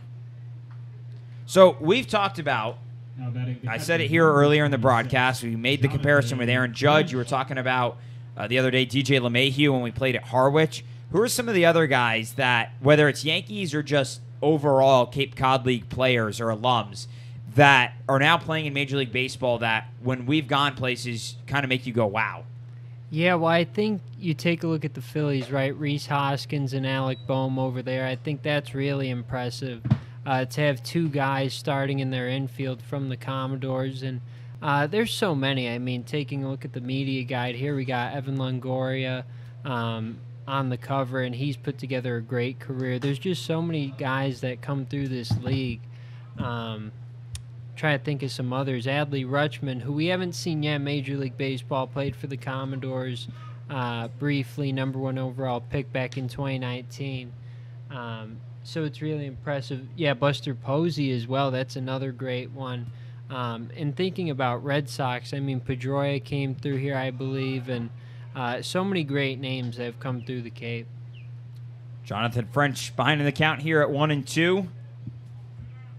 It's just, the list goes on and on and on for the Cape Cod League alums playing at the MLB level. Last season, which was a weird year for baseball and really everyone, as Jonathan French goes down swinging, 288 Cape Cod League alum were playing at the Major League level. And, I mean, that's an absurd number. It is. I mean, and you think about the draft, too, this year. I think it was 140 former Cape Leaguers that were drafted. That's just unbelievable. We had a couple on our current roster as well. So, great to see these guys. And you mentioned Chuck Sturdivant earlier, our Cape League president, the president of the Commodores. He was talking about Tino Martinez came through here. Won, I believe, 4 World Series with the Yankees. So many great players to come through. Here's the difference maker in this ballgame for Falmouth, with Luke Boyers up at the plate, the 9-hitter tonight for the Commodores. And he's ahead in the count now at 2-0. Well, we're going to have the opportunity to see some of those former Cape Cod League alum on Thursday night. Some of us interns making the trek up towards Fenway Park for the Yankees-Red Sox game as Luke Boyers grounds this one to Faltini, and a strong throw from the shortstop to get out of this inning. Another 1-2-3 inning that's worked by the pitching staff for Brewster, and we'll move to the 6th. Tommy, too fast again. None of these times we have you on, we don't get long innings, but as always, thanks for the time. Yeah, thank you for having me. It was great again. All right, well, we'll have Tommy back on tomorrow night when we play back at Bourne, but we'll bring Matt back on for the remainder of this ballgame. Step aside for a quick break here, though, from Gov Fuller Field.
We move to the 6th here from Gov Fuller Field, and Antoine Jean is still on the mound for Falmouth. He has absolutely cruised through this ball game. He's only given up 2 hits so far, just 1 run back in the first, but up to this point has been dealing. And to start off the inning, he'll face 1-2-3 for Brewster as Mac Bingham watches strike 1 come in. Lucas Gordon starting to walk out towards the bullpen here in this ball game. Probably going to try and get Jean through this inning and then probably go to the bullpen afterwards. But if he gets into any trouble, Gordon could potentially be brought in. Gordon, one of the all-stars for the Commodores here in this 2021 summer. Talking about that with Matt earlier and moments ago with Tommy. Haven't seen a starter for Falmouth go more than 6 innings this summer. Think we will ever? Maybe tonight. We'll see. John's been helped by 3 1-2-3 innings. Bingham shows bunt on the 2-1 pitch, and it's outside now, 3-1. This game really moving at a quick speed. First pitch was an hour and 15 minutes ago, and we're already here in the 6th inning. Our record for a game this summer, 2 hours and 8 minutes. That was just over a week ago when Orleans played here, what ended up being a 1-0 win for Falmouth. And a game that was, like tonight, another pitcher's battle, but that one even more so. Number 51, Chad. That was a 1-0 game. Right now it's 1-1. So when both sides are not really having too much offense, the game's going to fly. And tonight, John, especially on the mound, he works quickly too. Just catches the ball, gets right back onto the rubber. Doesn't really waste too much time in between pitches, and that helps guys get into a rhythm, and it certainly has for him tonight. First pitch to Chad Castillo. He grounds to Curiali at second. Thought about the throw over to second, but makes the smart play to first for the first out of this inning. That would have been a really tough double play to turn, and it would have been tough for Curiali to get Bingham out at second anyway as the lead runner if they were to settle for 1 out there. So he made the right play to go to take that to first. That's where the ball was hit towards first base, so he takes it the easy way. That brings up Chris Lanzilli here with Mac Bingham now on second here in the top of the 6th. And the first pitch to him, he fouls out to the right side, and that'll end up finding the seats here at Gov Fuller Field. Really good crowd on hand for tonight's game. A gorgeous night here in Falmouth. It's not too hot. It's not too cold. It's right about perfect. And the fans out in full force for another ball game here at Gov Fuller Field. That grassy hill over on the right side of the field, just about every game has lawn chairs and blankets and just all sorts of different ways for fans to enjoy the action here at Gov Fuller Field. I got to enjoy my inning off, standing right behind the dugout, watching with my head just a little bit over that first base dugout for Falmouth. Mac Bingham able to take third on that pitch for just his 2nd stolen bag of the season. And no throw even from Jonathan French, who never was able to get the ball into his glove. So that's now the 46th stolen base on the year for Brewster, team that easily leads the league with stolen bases. So now he's just 90 feet away from being the go-ahead run. Now the infield will play up in the grass. Here's the 2-1 now to Lanzilli, and it's tying away 3-1 here on Jean. Mentioned this coming into the inning, but Lucas Gordon now warming up for the Commodores out in their bullpen.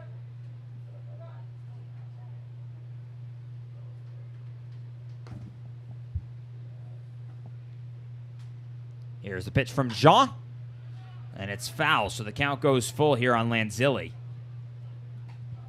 I still think that we need to try and watch a game or do some sort of thing with the crow's nest up above the concession stand out along the right field foul line. We had Joanne up there a couple days ago, and unfortunately, Joanne is no longer with us. She left yesterday to go back to South Carolina to start her job down at Fox Carolinas. But so Matt and I will try our best to get us through the rest of the season. It's going to be tough without her, but we'll do our best. But she was up there the other day, and she said it was a really cool vantage point to take in a game. We got to do a broadcast from up there. Got to find the wiring for that. Looking at our director, Chris Smallis, who's laughing at that. He put together our whole booth here, which just recently got renovated, and a tremendous job he did with it, but I don't think he'd want to try and move the whole thing up to the crow's nest. Count sits at 1-0 here on Spencer Jones with runners on the corners here in the top of the 6th.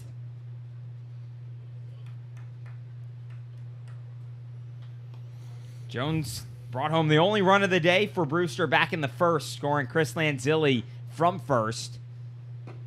And now he's ahead 2-0, so Jean having a little more trouble coming into this inning. He's already walked 2 batters here in the inning, and he didn't have a single walk in the game before this 6th inning, so things just slowly getting away from him, but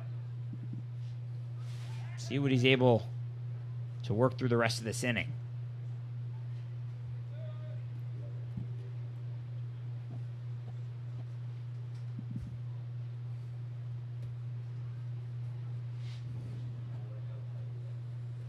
Here comes the 2-0 now from Jean.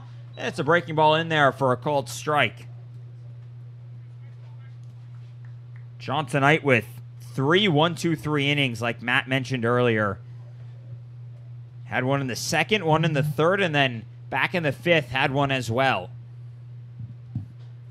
And they're able to fool Chris Lanzilli, but nothing happens. Chris Armstrong didn't want to throw the ball because he was worried that Mac Bingham was going to take home, and so he never threw to 2nd, and as a result, Lanzilli moves in.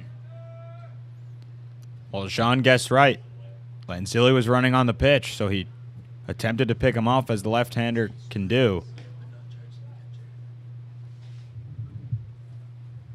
Smart job by the first baseman Armstrong to just hold on to that. And he could have threw that to 2nd, and then if that happened, Bingham probably would have broke for the plate. And in a tight game now, the only downside out of that is that not only are there 2 guys in scoring position, but you can't turn a double play on the ground anymore, at least with the force at 2nd. But now the infield will probably play up. And sure enough, all the infielders for Falmouth playing at the edge of the grass here with runners on 2nd and 3rd and only 1 gone in the inning. And this one lined it to center field. Tracking over to his right is Hodo, and he can't make the catch. It's in and out of his glove, and 2 will come home to score for Brewster as Spencer Jones is in at 2nd with a feet-first slide. And make it now 3-1 Whitecaps here in the top of the 6th as Hodo can't make the 2nd out of this inning. And Spencer Jones now with a couple more RBIs. Now batting the catcher, number 36, Curtis Byrne. That's a really tough play for Hodo, running in the gap. And all of a sudden, it looked like he wanted to dive for it, but realized he probably could have stood up to catch it. And I think that's when his eyes switched levels, and it forced his glove to just move a little bit away from the ball. So Mike Landry going to come out now and make the call to the bullpen here as Antoine Jean's day is done after 5 1/3 innings here at Gov Fuller Field. Had a really good first 5 innings, but was only able to pick up 1 out through the first 3 batters faced here in the 6th, and he'll give a tap of the gloves to Lucas Gordon, who takes over for him. We'll have Gordon's numbers when we come back here from Falmouth.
Lucas Gordon takes over for Antoine Jean here with one gone in the top of the sixth, and Brewster on top 3-1 over Falmouth. Gordon on for the fourth time this season. All of those outings out of the bullpen. He last pitched July 17th at Harwich, went 2 innings and struck out a couple of batters, only gave up 1 hit, but otherwise was solid out of the pen, and one of the 4 All-Stars here for the Commodores this summer, who takes the mound here in the 6th. And the first pitch from Gordon running on it is Jones, and he's safe at third. Well, Brewster is uber aggressive on the base paths. Make that already the 3rd stolen base of the inning for Brewster, and it's the 2nd time they've stolen third.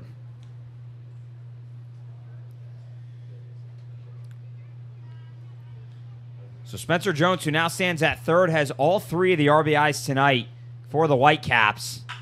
As this one is lined into left field, and it's going to fall for a base hit as Luke Boyers was playing closer to center field. And so scoring from third is Spencer Jones, and in at first is Curtis Byrne with his 2nd base hit of the night. That's his 5th RBI of the season, and it's now 4-1 Brewster. Now batting the third base. Well, again, just a softly hit pop-up that finds a gap. It finds the one spot that Boyers isn't playing, and he's not hugging the line, and that's where it's hit. It's been over the last couple of games in a row now.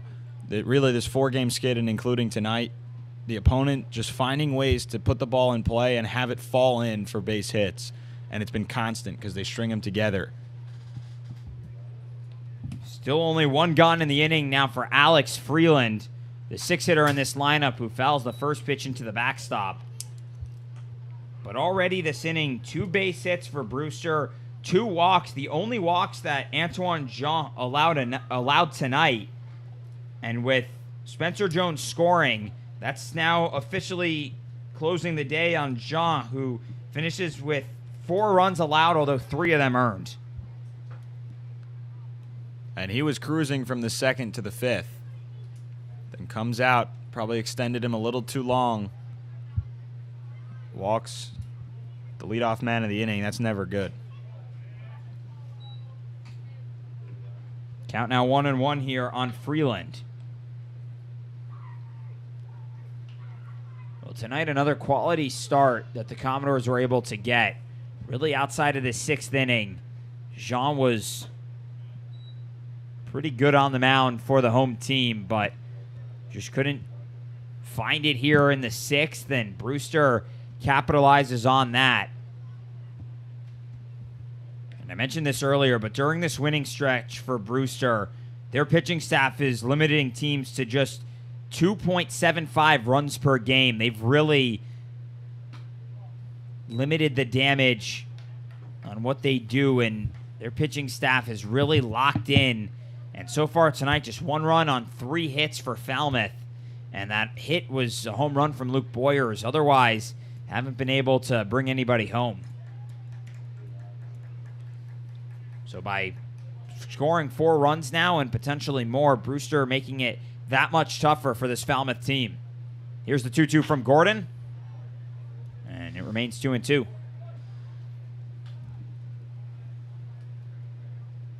We saw, though, Falmouth attack the best pitching staff in the league last night up at Bourne. The first guy out of the bullpen was Cole Chudoba, who hadn't allowed a single run all season, and he gave up 5 to the Commodores. Xavier Levette then came out and gave up 2 runs to Falmouth, and that fight continued for them. We'll have to see what they can muster as this pitch goes behind Freeland. He's able to scoot closer towards the plate to prevent it from hitting him.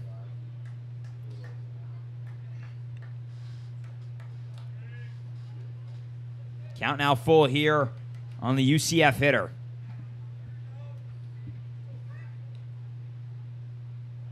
And a throw-over attempt first, as the Commodores keeping their eye on Curtis Byrne over at first. Byrne doesn't have a stolen bag this summer, but like we said, already 3 stolen bases this inning for Brewster. 48 now on the year, a team that easily leads the league in that mark.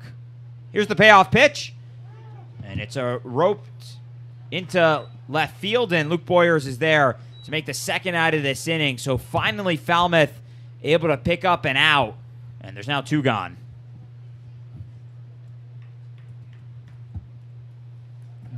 the second baseman, number 23, Nick Biddison. I'll bring up Nick Biddison now, with Curtis Burns still on first. Biddison 0 for 2 in tonight's ball game. And now 0 for 5 on the season against Falmouth. Here's the first pitch to the right-hander, and it's a called strike right over the heart of the plate. So Falmouth behind at home, something we've said a lot this summer for the Commodores, a team that has just 2 wins here at Gulf Fuller Field.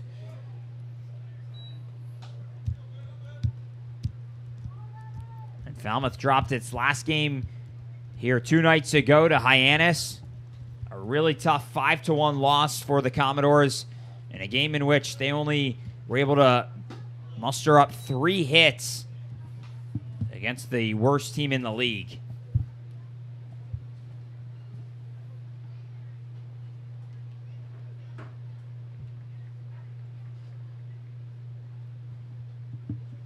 Gordon head in the count, and here's the 1-2, and he's able to set down Nick Biddison. But a big inning from Brewster puts them up by 3 as they bring 3 across here in the 6th. Couple coming off the bat of Spencer Jones, and Curtis Byrne also picking up an RBI as well. Falmouth having to play from behind and come back in this ball game. We'll see what the offense can bring when we come back as we go to the bottom of the 6th.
Falmouth finds themselves behind by 3. Here as we move to the bottom of the 6th from Gulf Fuller Field. David Adar alongside Matt Levine. Thanks for spending some of your Tuesday night with us here in Falmouth. Commodores here at home tonight, then back on the road tomorrow for its final game of the season at Doran Park up in Bourne, and then an off day on Thursday before coming back to take on YD. Doug Hodo, the leadoff man, leads off this inning for Falmouth here in the 6th. He's 1 for 2 in the ball game, and Falmouth has only had 1 base runner since the 3rd. And the first pitch to Hodo is outside, and they're going to peel down and say he did not go around. Well, this is a Texas Longhorn fest right now. You had Lucas Gordon on the mound in the previous top half of this inning. You have Hodo in the box facing his teammate Pete Hansen, and the shortstop Trey Faltini as well. We say this all the time, but I feel like that's got to be such a weird feeling. You know, your friends throughout the entire school year, but for these 2 months, you got to go against one another. It's just bragging rights. I would love to do it. Well, so far, Hansen winning the battle as he's ahead 1-2.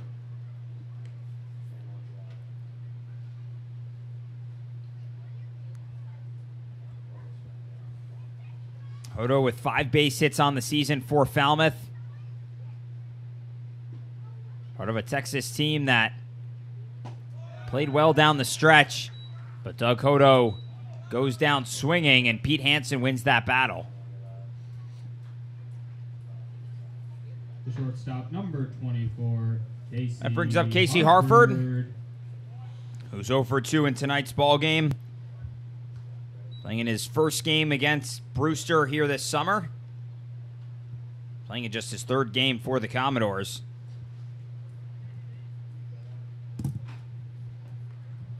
Here's the first pitch from the lefty Hansen, and it's up and away for ball 1.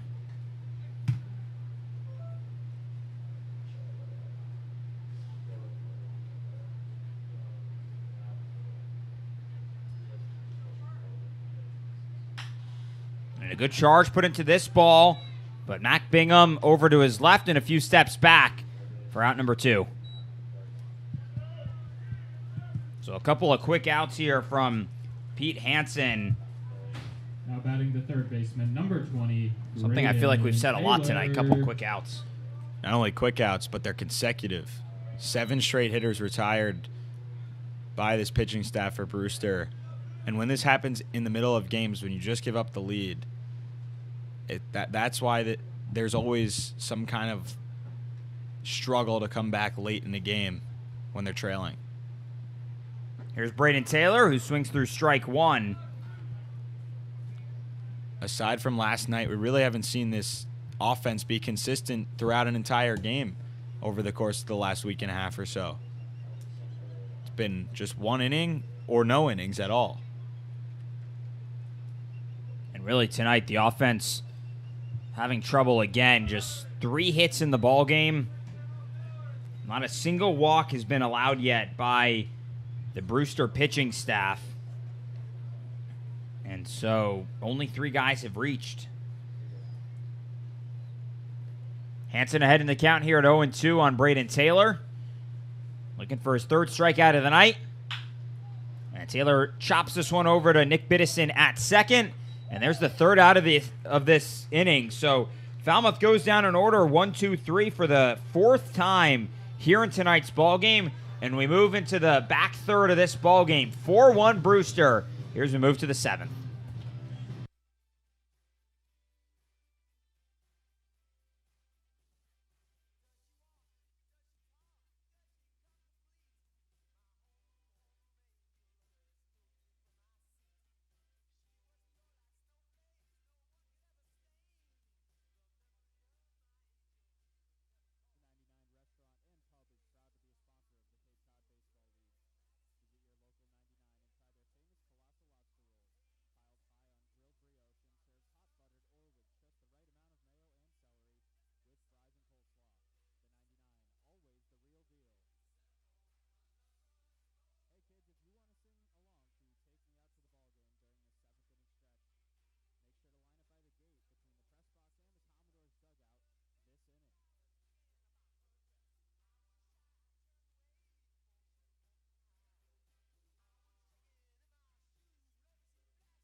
Leading off the inning, the shortstop, number 5. From Gov Fuller Field, and Lucas Gordon comes on looking for his first full inning of the night for the Commodores. 8-9-1 set to come up for the visiting Brewster Whitecaps as Trey Faltini digs in here against his college teammate in Lucas Gordon. So back-to-back innings that we're getting Texas versus Texas. That's the first time we can say that this summer. That is. I think it's the first time that we've seen multiple players on either side from the same school in the game at the same time. So Hansen won the battle on Doug Hodo back in the top half, or in the bottom half of the 6th. Hodo going down swinging.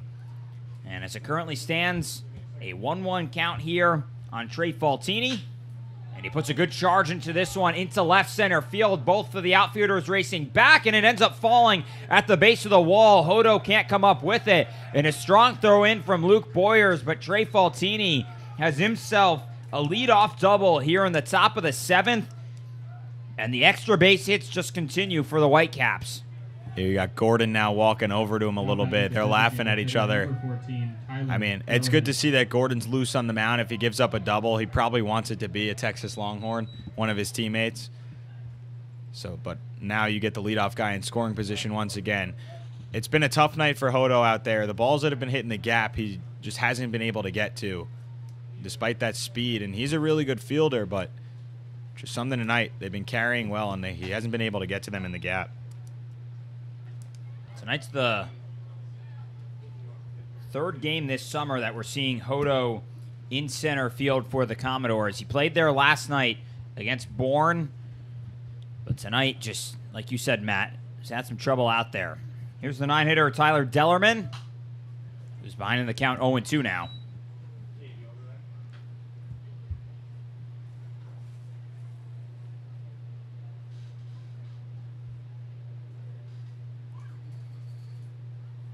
I'll say this, not only is this the first ball game where we've had Texas versus Texas or any school go up against any school in multiple innings for both teams, but on top of that, I haven't been keeping any sort of count, but just given the amount of guys we see and what schools they're coming from, I feel like the Big 12 is so represented in the league this summer. Guys from all over their 12 schools.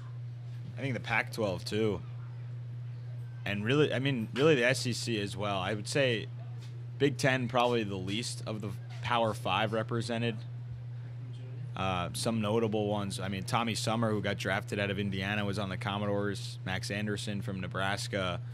And that's been pretty much it. There's a couple Michigan guys here and there around the league, but when you're talking about heavy representation, it's been the other 4 major conferences, but especially the Big 12, Pac-12, and the SEC.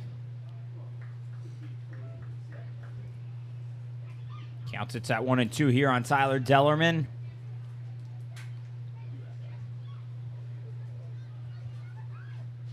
Commodores with a good mix of those conferences on their team.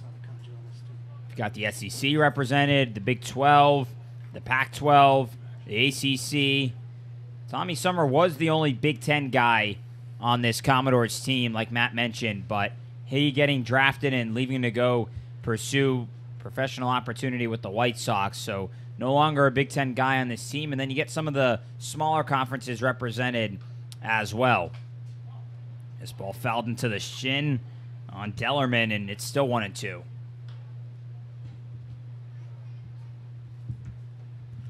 In general, on the field right now for Falmouth, you have a Big 12 pitcher, a Big 12 third baseman, a Big 12 left fielder, a Big 12 center fielder. You got a Pac-12 right fielder in Anthony Hall from Oregon, a Pac-12 second baseman from UCLA and Michael Curiali, and then an ACC and an SEC guy.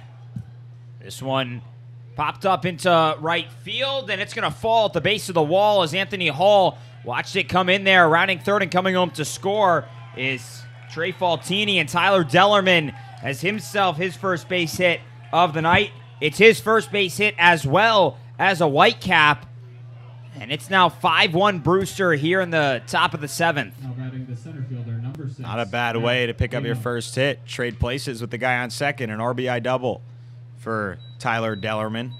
A ball that was hit all the way to the wall on a fly, so a couple of feet away from being a 2-run homer. That would have been pretty good for his first hit, but I think an RBI double might be just a little worse, but it's still pretty good. And he continues to add to the lead here for the Whitecaps as we go back to the top of the lineup for the 4th time tonight. And Mac Bingham taking strike 1 here from Gordon. Bingham, another one of these Pac-12 guys out of Arizona.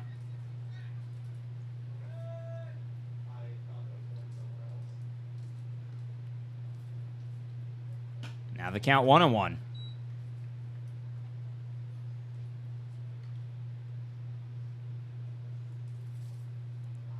Speaking of different teams also represented for the Commodores, one of their guys left a few weeks ago to go play with the USA Collegiate National Team. That was Adam Stone out of Harvard, the only Ivy League guy represented on this Falmouth team. And today they're playing their last game against the Olympic national team before the Olympic team heads off to Tokyo to play in the Olympics, which gets going in just a few days. But Stone expected to come back here and take part in some of the remaining games that the Commodores end up having. I'm really looking forward to hearing about how his time was down in North Carolina and getting that opportunity to play with some of the best at the U.S. level. Now batting the left fielder, number 51, Chad And not many Castillo. Ivy League guys around the league in general here on the Cape. So for him to not play a season at all with Harvard this past spring and then also miss all of his 2020 season just because he didn't get any game action and the season was shut down early, still comes here and gets the opportunity to play. So there is some of the better talent in the Ivy League, although known for being very academically strong. Here's Chad Castillo, who takes ball one here on Gordon. Brewster already with a run across here in the top of the 7th. And leading this ball game 5-1. Whitecaps also with 6 hits in this ball game. They've really done their damage over the last inning and a third. 3 runs in the 6th, and that run here in the 7th, and still threatening with Tyler Dellerman, at second.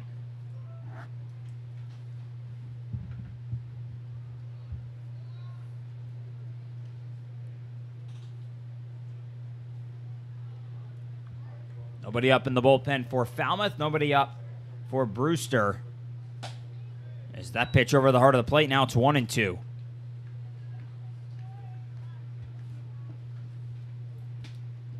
Castillo tonight 0 for 3. And he came into tonight, albeit minimal sample size, but one of the best hitters in this Whitecap lineup. He was 5 for 12 coming into tonight's game, but an 0 for 3 performance tonight. And he's one of only 3 guys in this lineup who hasn't reached base for the visiting side.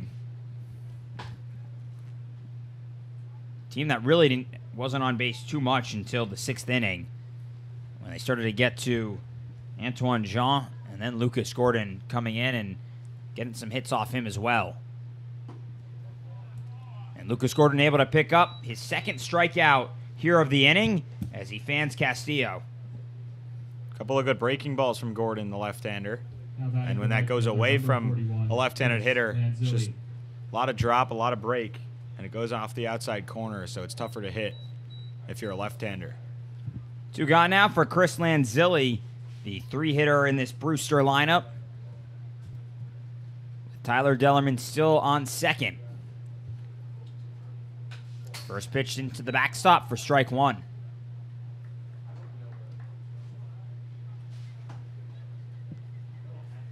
Funny, we got to the ballpark a couple of days ago, and some of these games, balls get stuck in the fencing here. There's some dividers that balls manage to find their ways in, and they just get stuck there.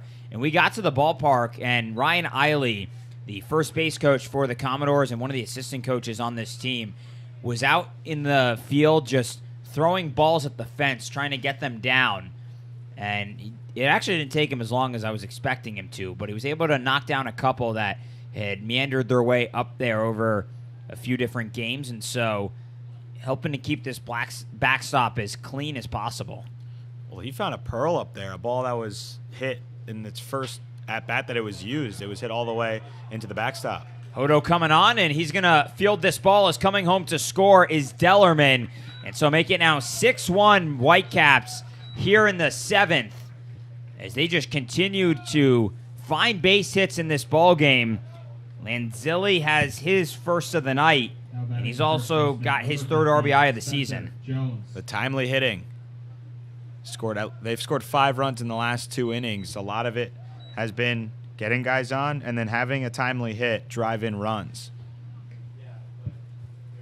On the other side of things for the Commodores offense 3 total hits. That's not a way you're going to win a lot of ball games.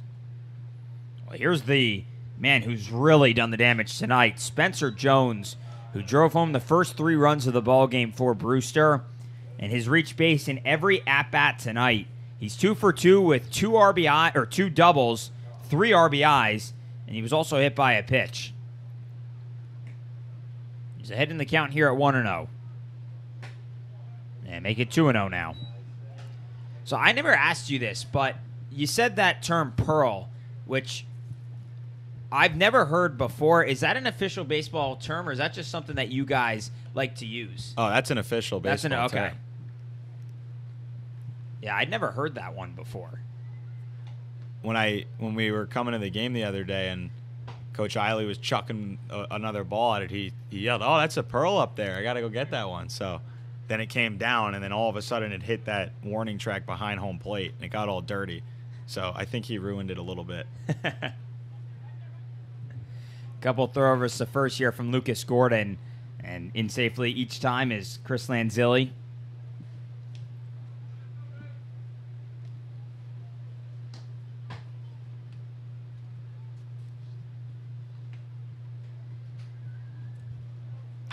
Pitch is on the ground to Curiali. Takes a late hop on him, but he's able to collect it and go with the underhand toss to get the force at second and set down Chris Lanzilli. So that ends the inning. Brewster able to bring across 2 more runs here in the 7th and now leads 6-1 as we move to the bottom of the 7th. Time to stretch here at the Gov.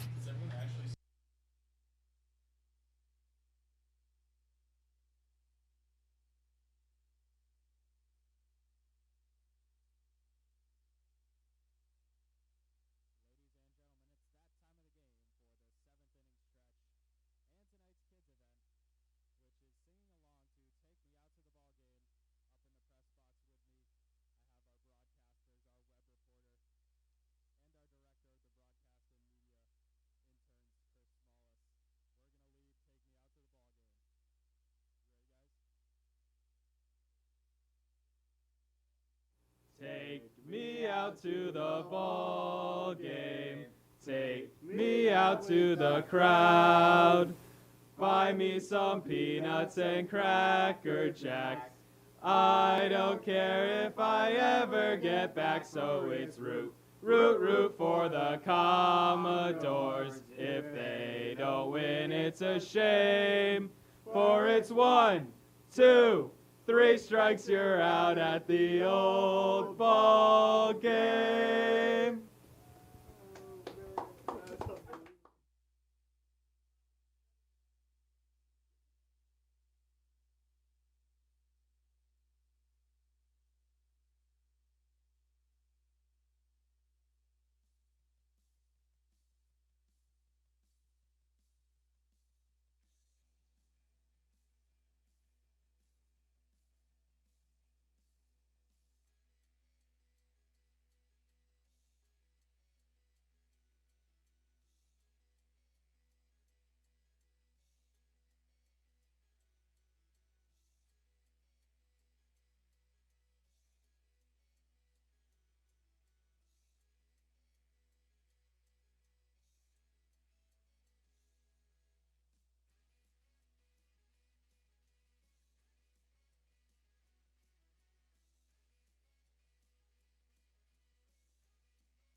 Well, I bet you're surprised Matt and I are still here. We were almost out of here to go make our singing debuts at the professional level, but we decided to make the smart move and stay on the broadcast side as we move into the bottom of the 7th.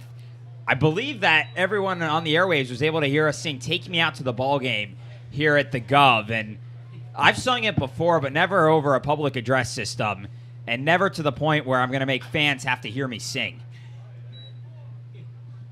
I wouldn't wish that upon anybody. Well, you got the voice for it, Dave. wait, not for singing. That was a grand old time, though. Got to do what you can in a tough ball game here for the Commodores. Had a nice applause from the crowd here. Who do you think of? Everyone's singing. It was myself, you, Matt, our beat writer, Tommy Muma, our public address announcer, Eric Jones, and our director in Chris Smallis. Who do you think had the best pipes out of all of us? I think Mr. Smallis behind us did. He was right next to me. I heard all of it. I couldn't hear Tommy though. Tommy's a quiet one over there. Yeah, I tried to bring Tommy was standing behind me, kind of murmuring his words, and I was like, "We can't have this, Tommy." So I brought him closer to the mic, but he tried his best. Counts it at 2-2 here on Chris Armstrong, who leads off the inning with Taylor Smith and Anthony Hall set to come up behind him. Pete Hansen still on the mound for the Whitecaps. And this ball is lined into left center field. Chris Armstrong able to find the gap for his second base hit of the night, just the fourth for the Commodores. And Chris Armstrong's success continues against Brewster. Now batting the designated hitter, number 14, Taylor Smith. Couple of hits from both sides of the plate tonight for Chris Armstrong, who's just continued to be one of the better hitters in this lineup ever since he got here in that 4 spot. Brings up Taylor Smith now, who's 0 for 2 in tonight's ballgame with a ground out and a strikeout. And Falmouth trailing by 5, but still have 9 outs to work with. And you've got a man on here in the 7th in Chris Armstrong. Saw that fight from the Commodores last night up at Bourne. One of the most impressive and consistent outings across all 9 innings from the Commodores this summer. Tonight, just 1 run that came in the 3rd from Luke Boyers off of a solo shot to right center.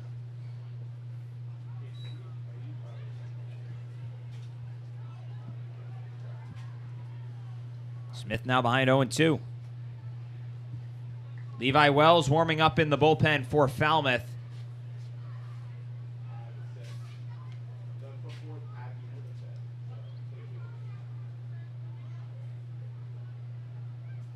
Hansen looks over towards first, and out comes home with the pitch. And it just misses as the count now 1-2. I'll say this, too. A couple weeks ago, Eric, our public address announcer, decided to sing Take Me Out to the Ballgame by himself and asked the crowd to follow along, but I think it was pretty much Eric just singing by himself, and I felt bad for the kid that he was going solo with his rendition of Take Me Out to the Ballgame. He's going to Juilliard now.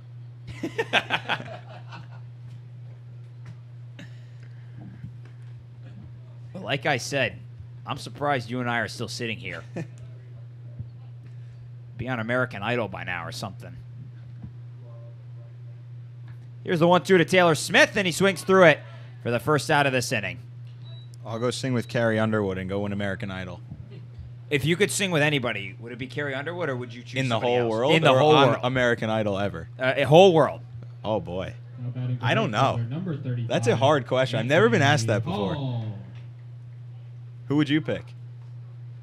I think I really like EDM, not hardcore EDM, but just like Avicii and Kygo and stuff like that. So if I could have the opportunity to make a song with Avicii, I think I'd reach an all-time high.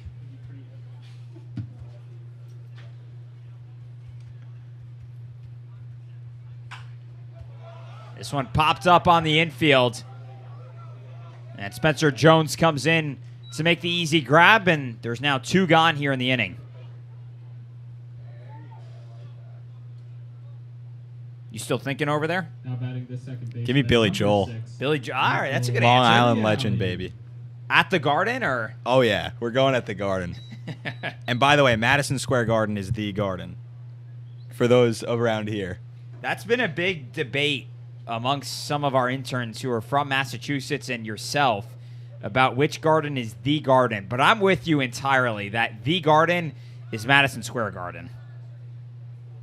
TD Garden's nice and all, but it's not the Garden.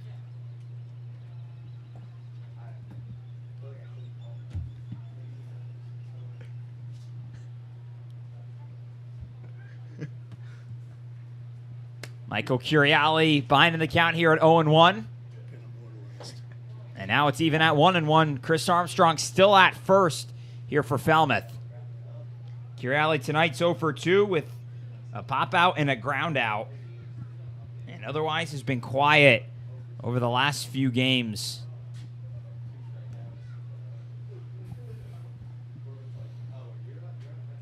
Here's the 1-1 from Pete Hansen. A breaking ball in the outside corner, and that's strike 2.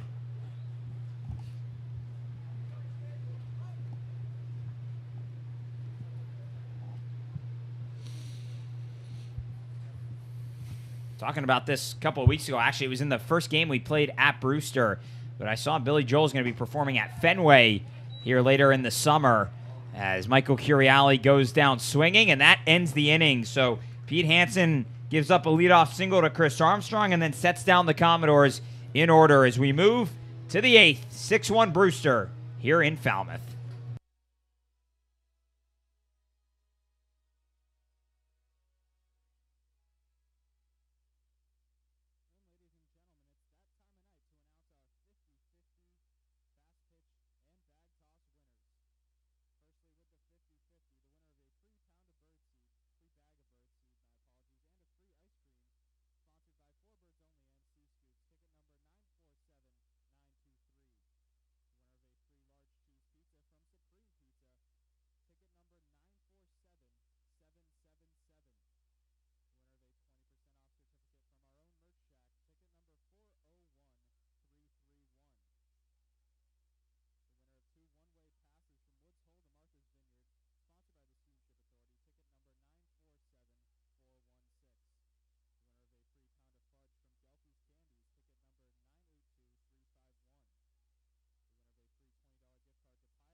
Levi Wells, the third pitcher on the mound now for Falmouth as he takes over for Lucas Gordon here in the top of the 8th. Gordon stayed closed with an inning and 2/3 of work, allowed 4 hits, 2 runs, and picked up 3 strikeouts out of the bullpen. And now he turns it over to Levi Wells, who's on for the 7th time this season here for Falmouth. First time this year that Wells is pitching against Brewster. As Curtis Byrne leads off the inning for the Whitecaps with 5, 6, and 7 set to come up, and he swings through strike 1.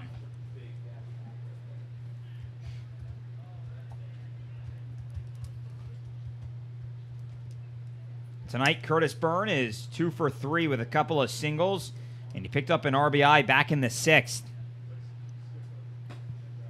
And now behind in the count 0-2 here from Wells. Wells' last outing July 17th at Harwich, where he went 2 innings, gave up a run, and allowed 2 hits while also striking out 4 batters. And looking to try and strike out Curtis Byrne, but the count now goes to 1-2. Wells announcing just a couple days ago that he's transferring from Texas Tech to Texas State for the upcoming season. So he'll become a Bobcat and play alongside them for the upcoming year. Texas native out of LaPorte. So staying in state with that transfer, but just going to play with a new school. Earlier this summer, J.T. Thompson was a member of the Commodores for the first couple of days from Texas State. So I don't think Levi Wells was here at the time. He was still in the Super Regional with Texas Tech. But they'll be future teammates.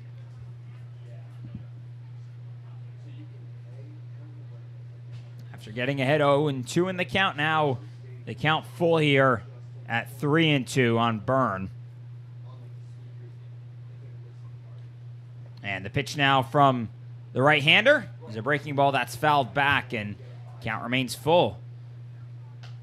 So we were talking about last inning about how Matt loved to perform at the Garden alongside Billy Joel. Matt's actually gotten the spotlight at the Garden once before, and it was during a Knicks game, and that's all I'll say. Matt, you take it away from there.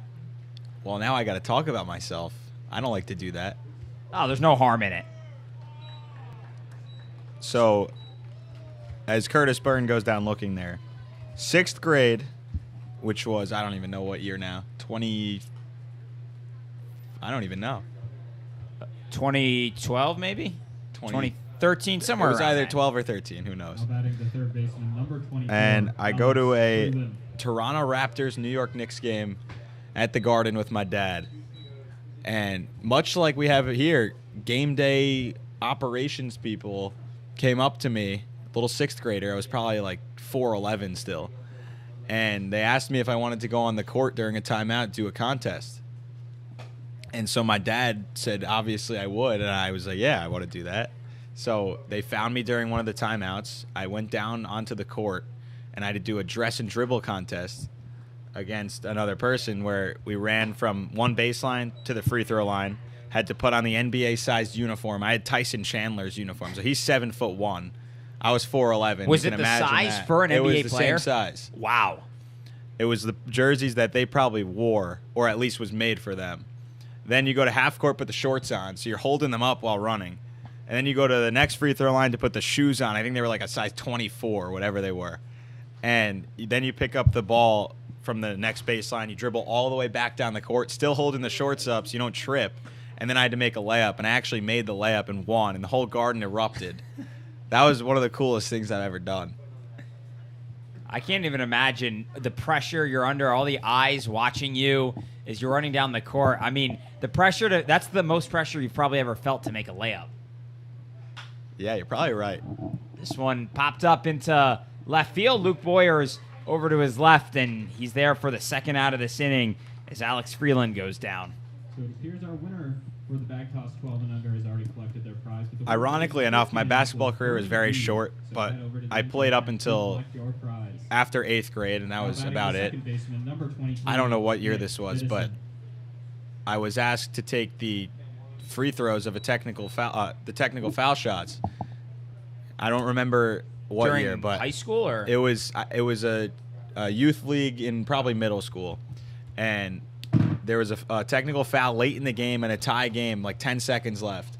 And my coach sent me to the line, and I made both of them with all my friends on the other team because we had like 5 teams in our town. So all my friends that were on one of our other teams were standing behind the basket, and I made both of the technical foul shots. So I think that was probably more pressure just because my friends were watching me, but the packed Garden erupting was one of the cooler things. That is really cool. That's a great arena, one of the all-timers, no doubt.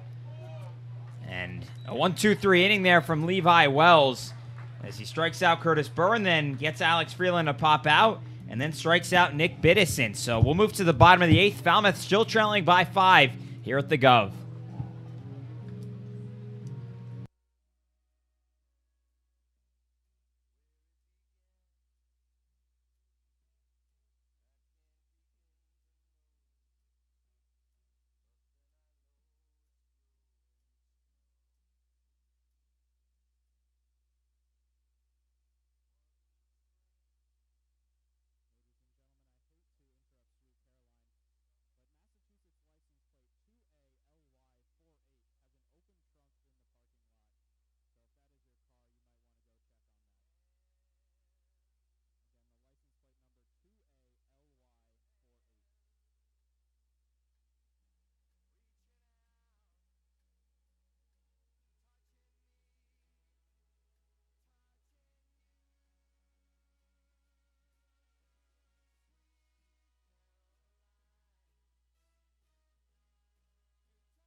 Bottom of the 8th here from Gov Fuller Field, and Pete Hansen still on the mound for Brewster in a 6-1 ball game. Whitecaps on top as 8-9-1 set to come up for the home side Commodores. Jonathan French will lead things off here in the inning. Falmouth with just 4 hits in this ball game, 1 run across on a solo home run off of Luke Boyers. And otherwise, it's been few and far between here for Falmouth. They had a leadoff single in the ball game from Doug Hodo. Didn't have another base hit until Luke Boyers hit that home run in the 3rd. Then had a 1-out single from Chris Armstrong in the 4th. And then Chris Armstrong singled in his last at-bat in the 7th. And that's it for Falmouth tonight. So only 3 guys have reached base. Not a single walk allowed by this pitching staff for Brewster. Only 2 pitchers have been used so far, Girton and Hansen. But it's been few and far between again here for the Commodores, which is just becoming a theme at this point. Jonathan French behind in the count now at 0-2, as he's 0 for 2 tonight with a couple of strikeouts. Here's the pitch now from the Texas Longhorn, and it's a breaking ball in the dirt for ball 1.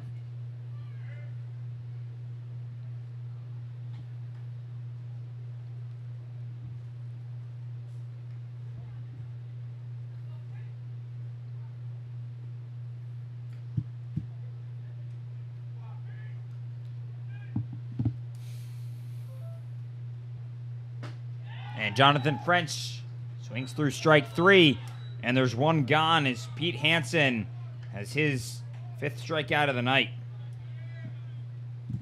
Now batting the left fielder. It's just another game where the offense just doesn't seem to be clicking. You get a couple of hits, but they're not strung together, and that forces you to only put up 1 run. Here's the only man responsible for the run in this ballgame for Falmouth, Luke Boyers, who watches ball 1. Give you some scores from around the league. 4 games currently in progress, including this one here at the Gov. The 1-game final, Orleans and Catuit. Orleans going to Lowell Park and taking down the Kettleers 5-1. So Catuit has now lost another ball game. They're now 11-13 on the year and continuing to leave the door open for Falmouth or Wareham to try and make a run at that 2nd spot in the West. And Wareham currently winning 12-1 in Hyannis. So Gatemen look like they'll be picking up another win as that game's in the bottom of the 7th. Luke Boyers can't beat out the throw, and there's now 2 gone. Some of the other scores from around this league: Bourne taking on Harwich tonight, and the Braves on top 4-3 at Harwich in the top of the 6th. So a close ball game there. And then YD and Chatham locked in a 2-2 battle in the top of the 6th at Veterans Field. And those are the scores for around the league for right now. If that scoreline holds for YD, that'll be their 7th tie of the summer. So they just continue to have tie after tie. Doug Hodo fouls the first pitch back as we go back to the top of the lineup. Ladies and gentlemen, again, the cash winning number of our 50-50 raffle. So Bourne winning, no surprise there. Wareham, who in the mod win percentage sits ahead of Falmouth by not much.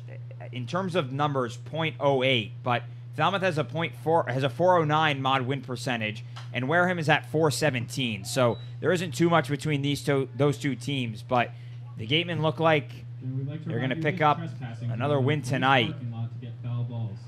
Please don't go in there. Thank you. But otherwise, Catuit has now dropped 4 in a row alongside Falmouth, who, if the Commodores drop this ball game, will have dropped 5 in a row for the longest losing streak of the summer.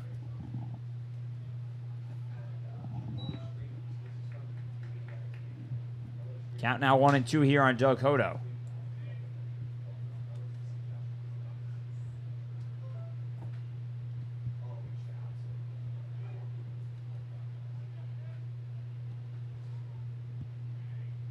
Reminder, we'll be back up in Bourne tomorrow night for a 6 o'clock first pitch at Doran Park.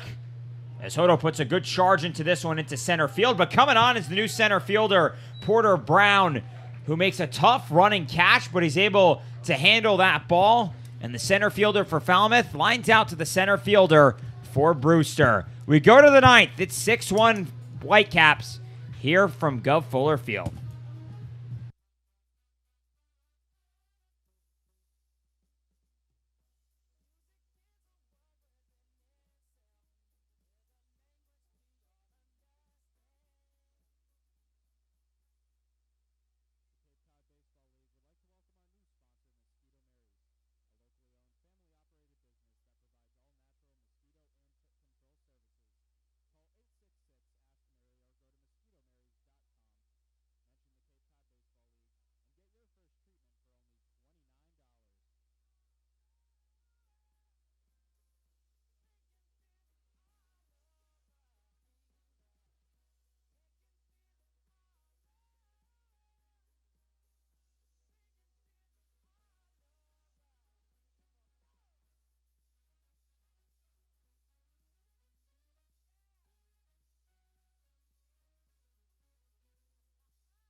Eight, 9, and 1 coming up for Brewster here in the 9th inning. Batting the shortstop, number 5. Game that has pretty much sailed by. We're 2 hours and 17 minutes into this ball game, and already here in the 9th inning, with a 6-1 lead for the visiting Whitecaps, as Trey Faltini digs in here for the first pitch of this inning from Levi Wells, and he watches strike one come in.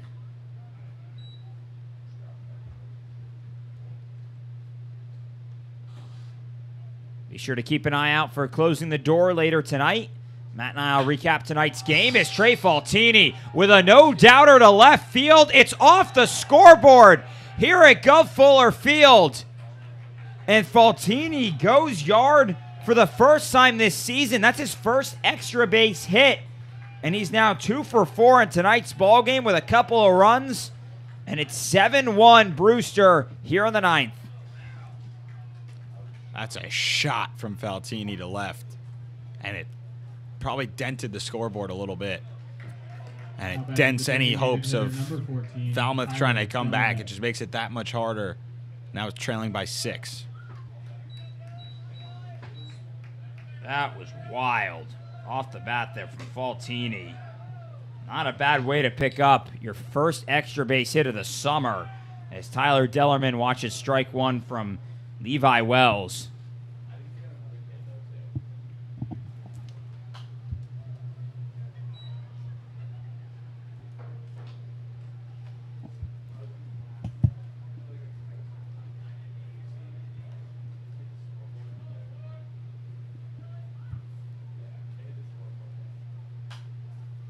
Count remains 0-2 here on Dellerman.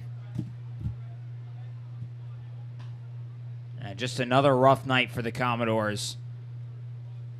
After some optimism last night at Bourne despite the loss, come back out here tonight and we're able to even things up at 1 apiece. But from then on, it was Brewster who was off and running. And they're going to say that Dellerman was tagged out by French just before he got away from the tag. So that's the first out of the inning.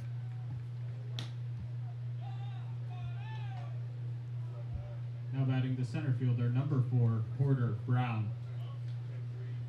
But I'll say this, even though Falmouth likely going to drop this ball game and drop to 8, 13, and 2 on the season, there's still an opportunity for the Commodores to make the postseason. And they're not going to have to do a whole lot to make. They got to win some games, but there's not a whole lot otherwise they have to do because they're not far off from Catuan and Wareham for that playoff spot. But it's just amazing at this point in the year, the differences in the West and the East. 3 of the 5 teams in the East have a mod win percentage above 500, and just 1 does in the West. That's Bourne. Commodores are lucky that They're in the West Division this year. Well, always, but the way that the West Division is going this year, aside from Bourne, it's really anybody's ball game. Hyannis has a long way to go, but in the East, everybody's competing for a spot.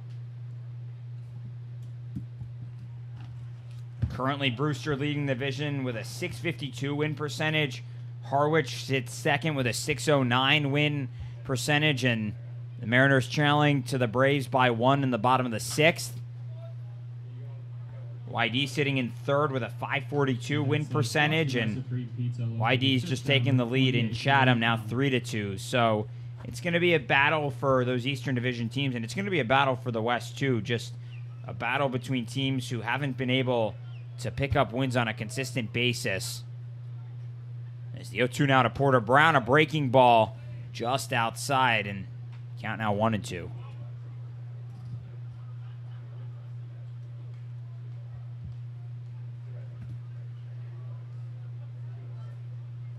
Comes the pitch from Wells, and it's down in the dirt, 2-2.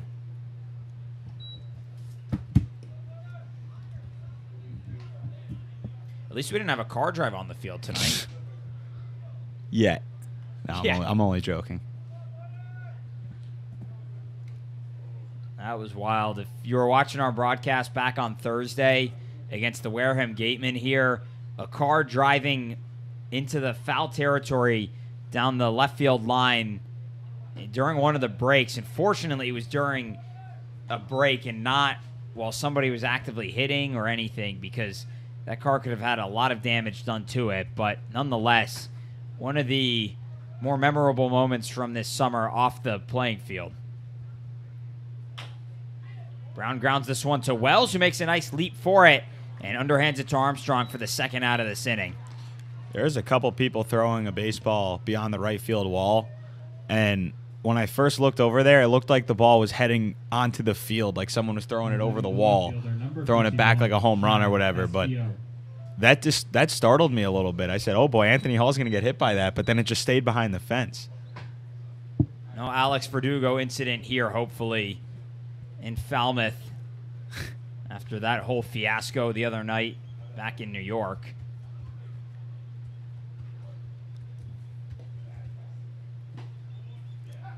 First pitch strike to pinch hitter here for... Check that. That is Chad Castillo. Just a different number than what's listed on the roster.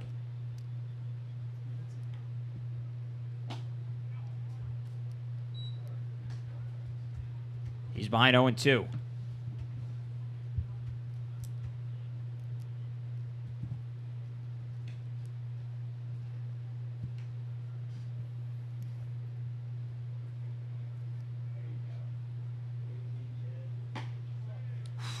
That pitch close, but count goes now to 1-2. Wells not getting too many calls that are right on that borderline zone here in this ball game. A relatively tight strike zone tonight from Jeff Kinney, the home plate umpire.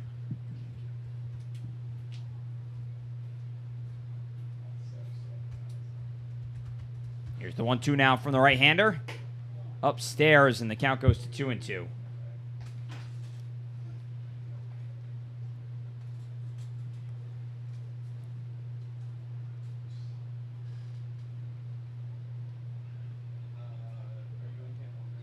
Say this, learned the other night that they sell deep-fried Oreos here at Gulf-Fuller Field, which was some of the best news that I've gotten all summer.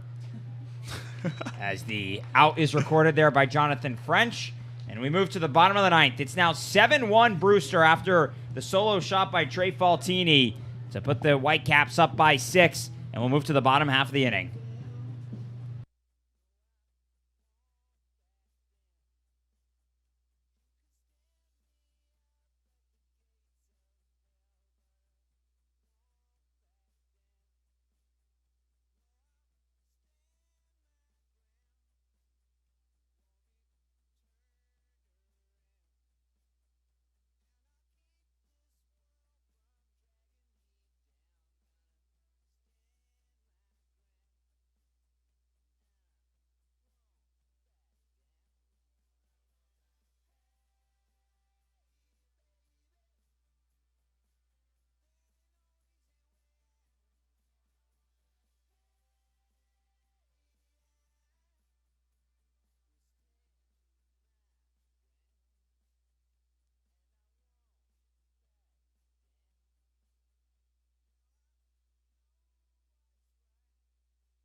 Dylan Simmons comes on to close out this ball game in a 7-1 Brewster lead here over the Falmouth Commodores.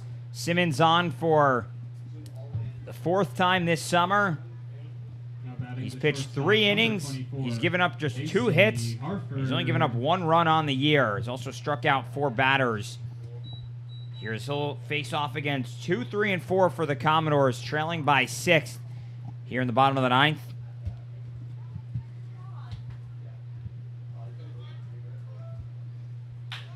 And the first pitch that Hartford sees, he grounds up the middle. Nice play by Nick Biddison over to first, and it's in time for the out. Casey Hartford thought he had beaten it out, waved his hand safe as he crossed the bag, but an impressive defensive play by Biddison for the first out of this inning. Well, the defense for Brewster has been really solid tonight, aside from the 1 error, and their pitching has been almost perfect tonight. Pete Hansen went 4 innings and only gave up a hit and struck out 5 batters. He retired 12 of 13 that he faced. It's just stretches like that that this offense gets into that puts them away. Braden Taylor watches ball 1. Taylor tonight 0 for 3 and in danger of losing his 5-game hitting streak, and also would be just the 3rd game this summer where the TCU product hasn't reached first or hasn't reached base. She's ahead now 2-0.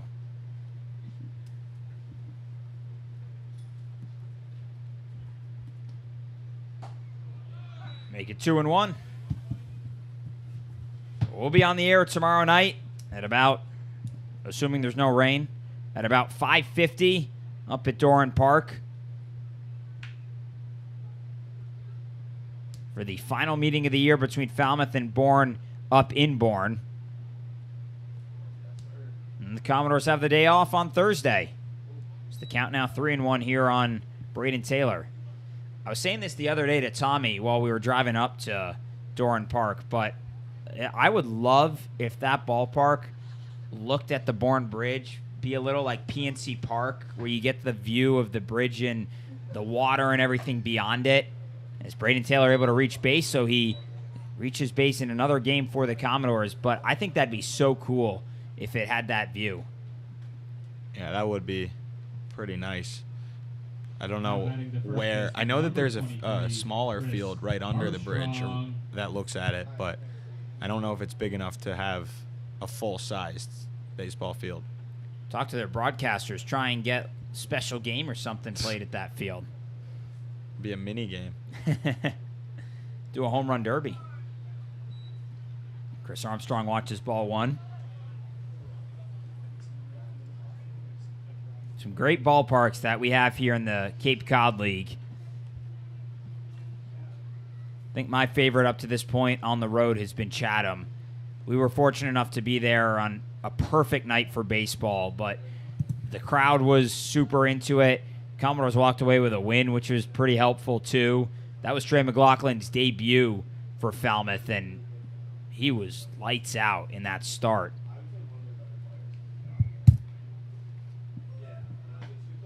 Now 2-1 here on Armstrong.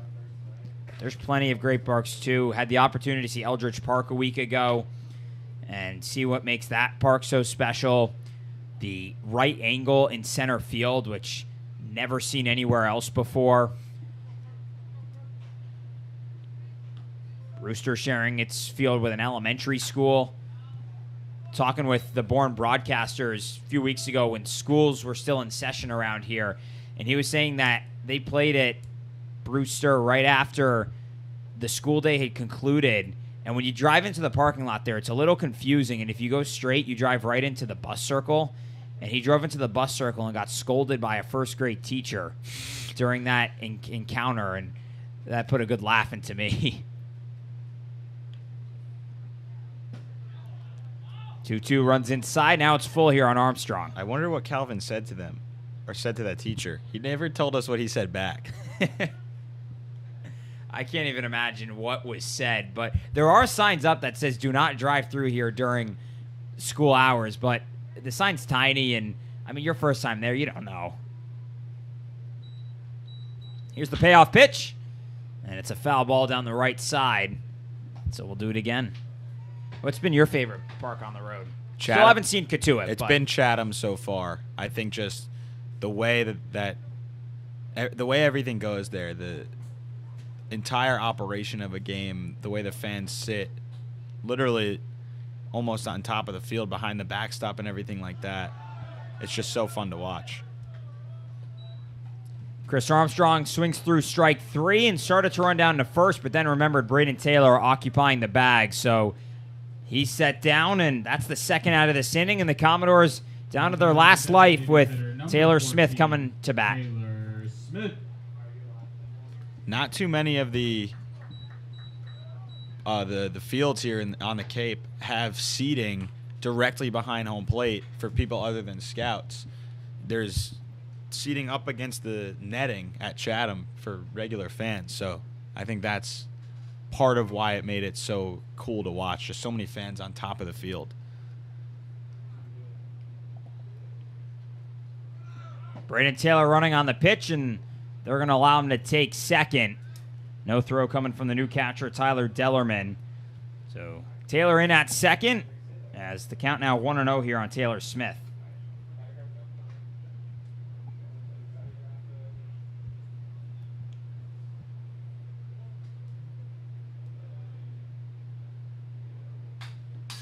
I'll say this, one of my favorite broadcast positions on the road, and I certainly didn't think it was going to be when we first saw it, but it's kind of grown into one, is at Spillane Field, Wareham. We're literally on top of the third base dugout and situated in like a WWE cage.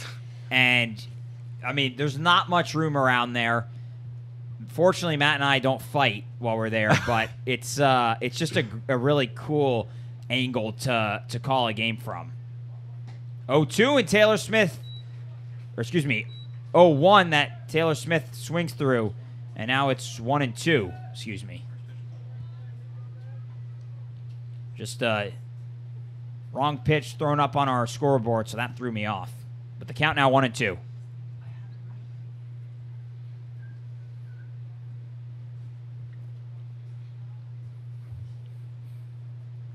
Simmons set on the mound, comes home. And they're going to say he went around. That, this time, is the third strike, and it's the third out of this inning. And Brewster wins it 7-1 here in Falmouth in the team's only meeting here at Gov Fuller Field this summer. The offense was active early. It was active late. And the Whitecaps take this ball game from the Commodores as Falmouth has now dropped 5 straight. It was a lack of offense tonight, putting up 1 run. Thanks for coming out to the ballpark. Put up 1 against Tyannis a couple nights ago, 1 before that against Harwich, only 3 against Brewster last time that started this losing streak. The only night they really offensively opened up was last night against Bourne, and that was a heartbreaking loss. The other 4 of this losing streak, they put up 3 or fewer runs and 1 run 3 times. The offense has just gone absent over this stretch, aside from last night, and I can't figure out why, but they're just putting balls in play and hitting into outs. It's frustrating for this team, but they're going to have to find a way to figure it out at some point if they want to make a run. So with the loss tonight, Falmouth drops to 8-13-2 on the season. And with the win, Brewster improves to 15-7-2 as the Whitecaps have won 5 in a row now. They take the season series from the Commodores, winning 2 of 3 and taking this ball game by a score of 7-1 as Brewster's offense was active in the first, in the 6th, the 7th, and the 9th for those 7 runs. Matt, not too many bright spots to look at in tonight's lineup for the Commodores. Only 4 total base hits in the ballgame, 2 of which came from Chris Armstrong. Doug Hodo started the ballgame with a single, but couldn't come around to score, and Luke Boyers with the home run. I mean, and then you look at the pitching. Antoine Jean was pretty good through his first 5 innings, but when he came out for the 5th, was roughed up and ended up giving up 3 runs. Lucas Gording an inning and 2/3. He gave up 2 runs, and then Levi Wells gave up the solo shot to Trey Faltini. So just not too much for this Falmouth team to take away on a positive light from tonight's ball game. It's tough just putting up 1 run in a game because that worked for them against Orleans. They won 1-0. But you got to score to win, and you can't just try to rely on 4 hits, 3 hits, a couple of hits every night. the way that Brewster strung together a bunch of hits tonight, hit with guys on, Spencer Jones especially, a couple of RBIs, a couple of doubles. When you hit like that with guys on base, you'll score more runs. You'll be in a spot to win. And their pitching kept them there, too, because Pete Hansen out of the bullpen, who gets the win tonight, was just absolutely unstoppable. 12 of the 13 hitters he faced, he retired. A tough night offensively for Falmouth, and the losing skid continues to 5. So Falmouth dropping tonight's ballgame by a final of 7-1, and that'll do things tonight from Gov Fuller Field. For my broadcast partner, Matt Levine, our director, Adriana Condro, and our entire crew here in Falmouth, David Adar signing off from Gov Fuller Field. Hope you enjoyed tonight's game, and we'll be back on the road tomorrow night with a 6 o'clock first pitch at Bourne, and Matt and I certainly hope to have you along. Until then, though, have a great night, and we'll catch you tomorrow night from Doran Park.